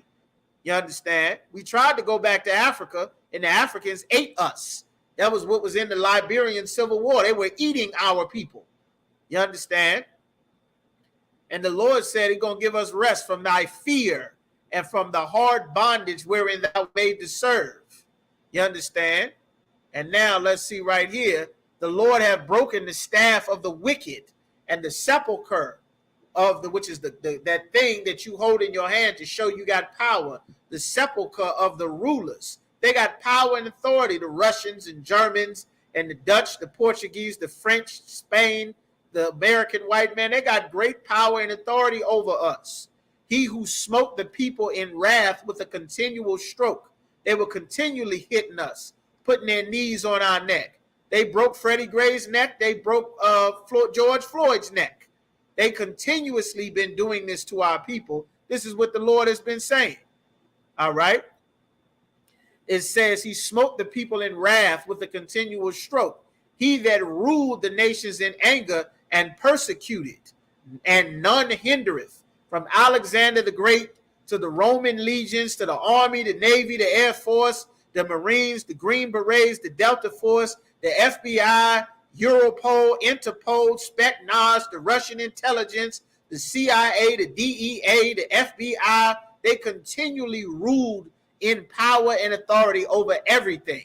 The World Monetary Fund, the International Monetary Fund, the State Department, NATO, they've ruled constantly. You understand? This is who the Lord is talking about. The whole earth is at rest and is quiet. They break forth into singing. Everybody will be joyful once these people are removed from power. This is what the Lord is saying. All right? It says, the fear trees rejoice. The trees are going to rejoice. Why are the trees going to rejoice? Because now the trees are not going to be poisoned. They're not going to have pesticides and harmful chemicals sprayed on them. They're not going to get cut down to make ways for shopping malls. You understand? The trees will rejoice. They're not going to build BP oil spills in the rainforest, killing off all the wildlife in the trees. Everything will be able to live a life the way God intended once the devil is gone. once the devil is not free anymore. You understand? Keep going. And the cedars of Lebanon, saying, since thou art laid down, no fellow has come up against us. The cedars of Lebanon, the trees that were in the Garden of Eden, talking about the family trees, not the literal trees, like a cedar tree that you get cedar wood from, talking about the family trees, which is the trees that were around the garden in the book of Genesis. You understand? All right. Y'all staying there. We going over the time. It's well worth it. All right. Y'all hang in there. All right. He said, no feller has come up against us. There aren't wars anymore because everybody is back in their own land. This person that travels and steals all the water, the land, the gold, the resources, now we can live a decent life where I don't have to sell my daughter into prostitution if I'm a Chinese, an Indian, or an Arab man, because all of the wealth and power is in the hands of white British men that they stole from India in the 50s and the 60s. Since the days of Mahatma Gandhi. Now we can finally have a decent life. We can live a civilized life. Nobody's going to take your little Asian sons and make them lady boys for the sailors to have sex with and Esau sex tourism escapades. Nobody's going to make your woman choose between another baby or having a pig to eat. You're not going to starve to death anymore. The land won't be poisoned. Everything in life will function. You won't have a bunch of Arabs and everybody invading everybody, stealing and killing because all of the resources have been taken away. The rightful rulers of the earth will be in power, you understand, in these days. You understand? That's why the Bible said the earth was given into the hand of the wicked. Who is that wicked? We've established is the oppressor, the so-called white man. All right? Verse 9, hell from beneath is moved to greet thee. Is moved to thee. The hell, the condition of hell, of endless warfare and violence that every other people suffers since the oppressor has come to their land. That's why they on the news saying these are Europeans in Ukraine that is being evacuated. This isn't Africa. This isn't a third world country. This is a developing nation in the world that's being evacuated. These are decent human beings. These aren't African refugee camps or Afghanistan's. These are decent human beings. They're Europeans, and I hate to say it, like their racism and their arrogancy has so proudly puffed them up that they don't think anyone else's life matters. That's why they travel and kill and murder everywhere. This is a caveman. They should not be free.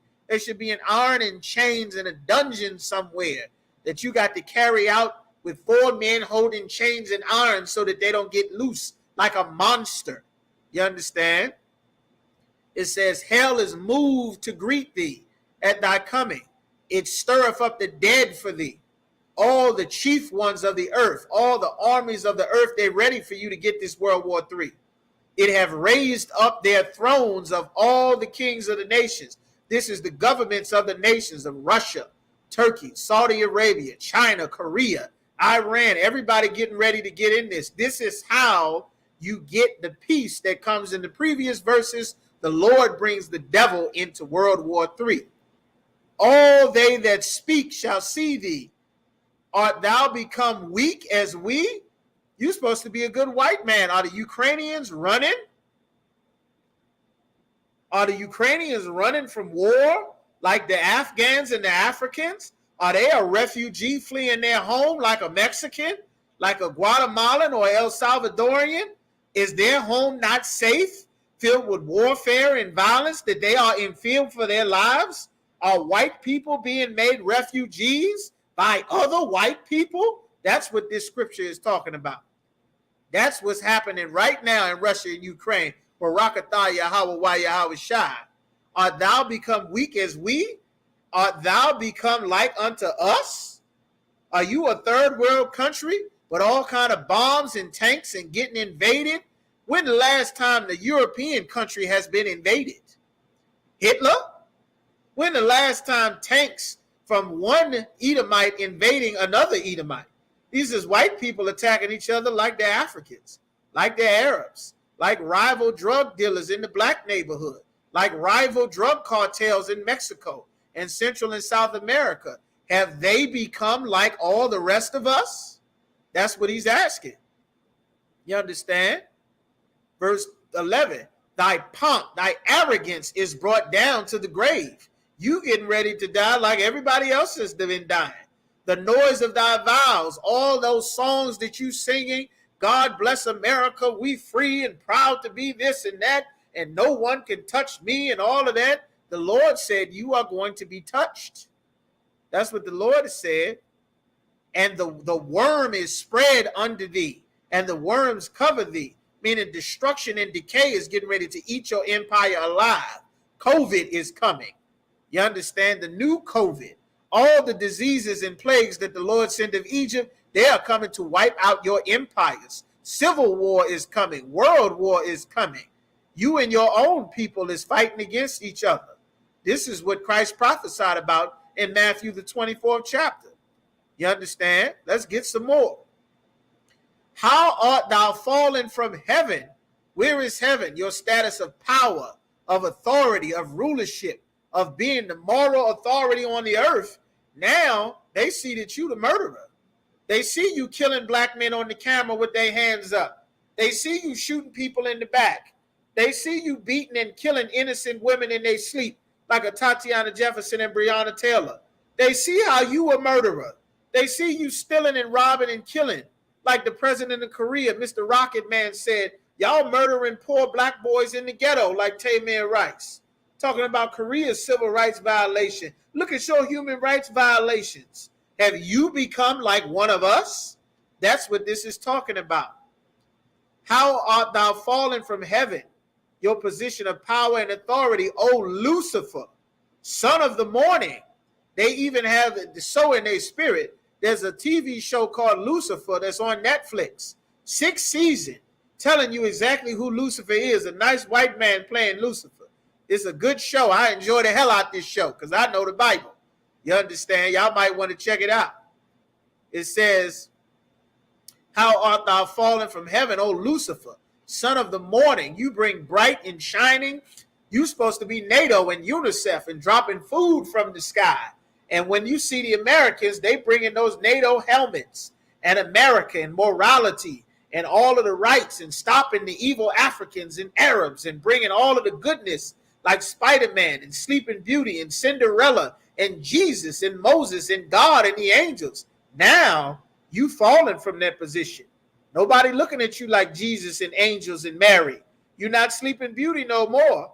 You're not Cinderella no more. You're not Princess Frozen anymore. Now they're going to see you for who you really are. How art thou cut down to the ground, which didst weaken the nations? How did you weaken the nations? You dropped bombs on them. You flew predator drones. You sent your destroyer missiles. You bombed Hiroshima and Nagasaki. You bombed Seoul, South Korea. You bombed Japan. You killed the Vietnamese and the Cambodians.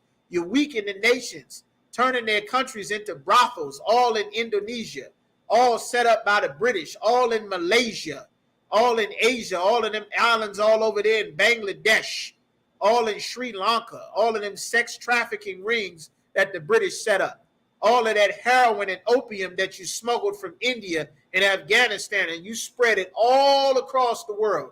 All of that weed, that ganja plant comes from India, comes from Pakistan. They spread that all over the world. Heroin and Percocets all over the world.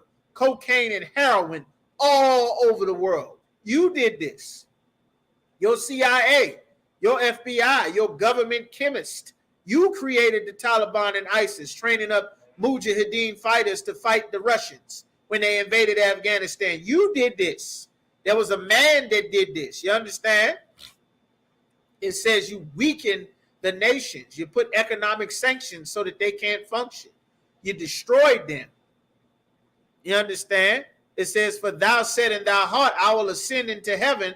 I will exalt my throne above the stars of God. That's that International Space Station. And they also said they will exalt their throne. The stars of God are God's chosen people. They exalted their throne to take over everything that we created. Took our land, took our identity, stole our music, stole our inventions, our dancing, our families, even stealing our babies. You tell our women to kill off our babies. You turn our sons into murderers and drug dealers, you understand, to be your rap star. You took our concept of God and made it about your homosexual religion and now it's filled with child molesters and a bunch of victims that's is in that LGBT community dying of diseases and age. You ruined our families and our way of life following after you. You understand? Like, this is what happened. You understand? This is what the Lord is reading. I will exalt my throne. I will sit upon the mount of the congregation in the sides of the north. I will ascend above the cloud, above the heights of the clouds. I will be like the Most High. Yet shalt thou be brought down to hell, to the sides of the pit, that bottomless pit. They that see thee shall narrowly look upon thee and consider, saying, is this the man? We're talking about Lucifer. Lucifer is a man that made the earth to tremble, that did shake kingdoms. They dropped bombs, atomic bombs, killing everywhere, that made the world a wilderness. They stole all the resources from every land on the planet. They stole everything. You understand? And destroyed the cities, destroyed it with drugs, with prostitution, with poverty, with gentrification that opened not the house of his prisoners. Millions of prisoners here in America. The kings and the nations, even all of them lie in glory, everyone in his own house. You stealing everything. You understand? The Lord said in 21, prepare slaughter for his children for the iniquities of thy fathers, that they do not rise nor possess the land, nor fill the face of the world with cities. For I will rise up against them, saith the Lord of hosts, and cut off from Babylon the name and the remnant, and son and nephew, saith the Lord. Why did the Lord say he's going to cut off the son and the nephew? Because that's how you reproduce that family line. From Cain came the descendants of Cain. He reproduced murders in the earth. From Esau came his descendants, who reproduced Amalek, who produced the Germans, who produced Adolf Hitler, who produced King Leopold, who trained all of the drug cartels and the terrorist groups by America's CIA and FBI, who gave them all of their weapons. All of that AK comes from Russia. Those are white men. Those are Edomites. The German weapons, all your missiles and your bombs, that comes from Esau. You understand? That's the man of sin. This is the devil that the Bible speaks of. Now we're going to go to John chapter 8 and verse 44. Y'all, we're going to get a couple more while y'all hanging in there. I know we way up over the time. We're going to get John 8 and 44. I'm going to get y'all out here. All right? It's a couple more. John chapter 8 and verse 44. You understand? This is Christ speaking. He said, ye are of your father the devil. Who is the devil? And the lust of your father he will do. He was a murderer from the beginning. Who was the murderer from the beginning? Cain. Cain was the murderer from the beginning. Cain committed the first murder. He reproduced the murderers on the earth. The Lord put a mark on Cain. The Lord had Cain be reborn back into the earth with Esau. He is the murderer, the wicked, the deceiver that weakened the nations. Lucifer, according to the Bible, that the Bible tells you in Isaiah the 14th chapter, he was a man. Like Esau is a man, like Cain is a man. This is what the scriptures are saying. All right. Christ is saying he was a murderer from the beginning and abode not in the truth. From the very beginning, he hated the truth. He hated God's laws, statutes, and commandments. He despised the Most High. That's why he brought him his own offering, and Abel brought what the Lord required. You understand? And he murdered Abel for the Lord loving him, because there is no truth in him. When he speaketh a lie, he speaketh of his own, for he is a liar and the father of it. You understand? The devil. All right. Let me just get one more. Let's see. Right. John chapter 1, 1 John 3 and 8. He that committeth sin is of the devil, for the devil sinneth from the beginning. You understand? From the beginning, the devil sinned. Who was that sin? That sin was Esau. That murder. You understand? That's what it's talking about. The deceiver that deceiveth the whole world.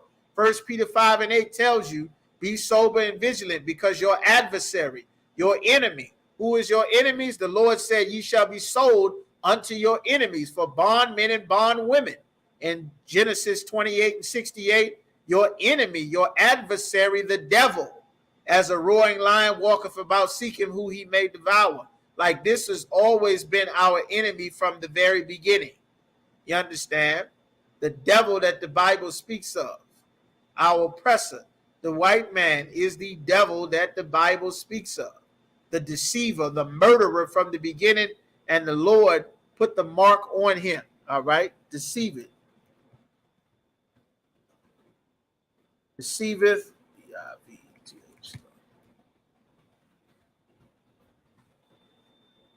Get one more, deceiveth. All right, Revelations chapter 12 and verse 9. In verse 9 says, and the great dragon was cast out. That dragon is talking about a literal man. The serpent that was in the garden was an actual man. We'll have to cover that for another time. The serpent was a man. It calls him the great dragon because he was short in power back then. He was a serpent. Now he's the great dragon. The leader of the Ku Klux Klan, who is a man, who is Esau, the Edomites, is called what? The Grand Dragon. They chose dragon for a reason. That's why the Grand Dragon wears all red. It's spiritual. They are red. The Lord put the red mark on Cain. That mark was born back on Esau. They're known as the dragon in Revelation. They're Lucifer in Isaiah. They are the devil that the Bible speaks of. It's an assignment that the Lord gave to be the devil, just like the Lord made an assignment to be the righteous. The dragon was cast out. That old serpent called the devil. The devil was that serpent from the very beginning, the deceiver, and Satan. Satan is the angel that gives him his power, which deceiveth the whole world. The word devil means deceiver. You understand?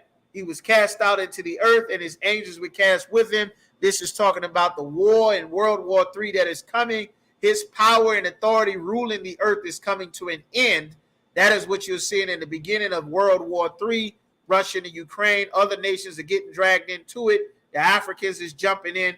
Everybody's getting ready to get involved in this war. It's going to spiral out of their control.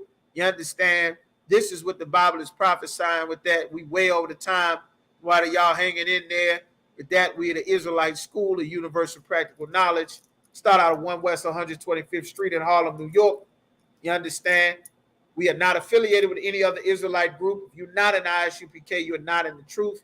Get in here, get solid, do your time, contact the school in whatever city and state that you are in. Do not just sit, just hanging out, just watching videos for 20, 30 years. Don't do that. We don't have that kind of time. It's getting ready to get life and death crunch time. We've been saying that for a long time. Get in here, get locked in, get solid. You understand? Get in these classes, contact the school in your city. You understand? No, you are only born of your nation. You not come back as another nation of people. You're only born. If you die a black man, you'll come back a black man or an Israelite. If you die an Asian, you'll come back a Moabite or an Ammonite. The seed reproduces of itself. Just like if a lion dies, the babies that lion is going to put in that female lioness can only be more lions. You plant an apple seed in China, you get apples. Plant an apple seed in America, you'll get apples. The seed reproduces of itself. You understand? You cannot die a black man and come back a white man. That's not the seed that you come from. All right? When a brother comes into the school, they're off limits for 6 months. They're here to be saluted only. They're here to learn and share themselves of the world. You understand? After 6 months, if a brother or sister has an interest in a particular person, they're to get counsel from the heads to speak to a brother or sister. You understand? Very important. If you are in the truth, you coming into these classes and you are single, do not marry anybody. Marriage is permanent. Don't marry anybody, man or woman, nobody. Get in these classes, sit, learn, change your life, learn what marriage is, learn what the Lord requires. If you do not have any permanent obligations like marriage, don't run out and tie yourself to anybody. You need to learn what God said life is about. Who you are associated with is going to be very important to your life and survival in these upcoming times, because the Lord is getting ready to turn the world upside down with these wars.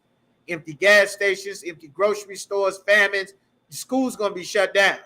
School's going to be shut down again. Everybody going to be with their own kids. Won't be nobody going to work. Won't be no gas. You understand? 911 getting cut off. Won't be no police evicting nobody. Everybody going to be running for their life from these new COVID plagues that the Lord got set up. All that it's time to learn to obey the Lord and not sin against him, because the Lord is sending death through like death has never been sent before. You understand? All right. Tithes, a commandment from the Most High. 10% of every penny of any increase the Lord gives to you, you pay to the school. Go right isupk.com, put your amount. 10% of whatever you get a check, a stimulus check, welfare check. You find $20 on the ground, you hit the lottery. 10%, everything that you get, 90% of the money belongs to you. 10% you need to pay to the Lord. The only way you pay to it is to the prophets that the Lord set up. The only place the Lord set up is the Isupk. Everywhere else you send the Lord's money, you are a thief and a robber, and expect your bank accounts to be empty soon. You understand? All right. Upcoming high holy days, the Passover, April the 15th. Coming up, Cocoa Beach, Florida. Make your reservations. Get your rental vehicles, your plane tickets, your trips, whatever car you're going to drive. Get your car ready. Book your hotels. Pay your Passover fees, $200 per adult. Everybody 17 years old and older, pay your Passover fees. Get ready. Get ready to get down there. You understand? Lastly, any brother wants to be a trooper in the school, contact the school and say, I want to be a trooper. Don't be halfway. The Lord will spit out a lukewarm. All of the evil that the Lord got going on, do not play with the Most High. Don't let your mommy, your daddy, your husband, your brother, your sister, your aunt, your uncle, your job, your kids, don't let anybody stop you from getting in these Isupk classes. Contact the school, get counseling if you need to. Do not play. Time for playing is over. It's getting ready to cause life. Great loss of life is coming to the earth in a way that is unavoidable. Get in here and learn exactly what to do. Get in here, lock in. You understand? You want to be a trooper? Get in your all black, contact the school, whatever city and state that you're in. At the end of most of our UPK videos, there's a list of all our schools. If you Google ISUPK in whatever city and state that you're in, chances are the phone number and school will show up. Go on isupk.com. We got a listing for all of our places that we have classes all throughout the Caribbean, all throughout the West Indies, all throughout Central, South America, Mexico, North America, Canada. You understand? All in Europe, in the UK. Contact the ISUPK. You understand? With that, give one courtesy salute to the brothers. Yahweh Bashim Yahweh Shai Barakatham. To the sisters, Yahweh Shemal Athon. Bashim Yahweh Shai. Pay your tithes. Tune in. Next class going to be Friday, Hebrew language class. New episodes of The Bible is Black on our YouTube channel. Check them out. All right. And with that, shalom.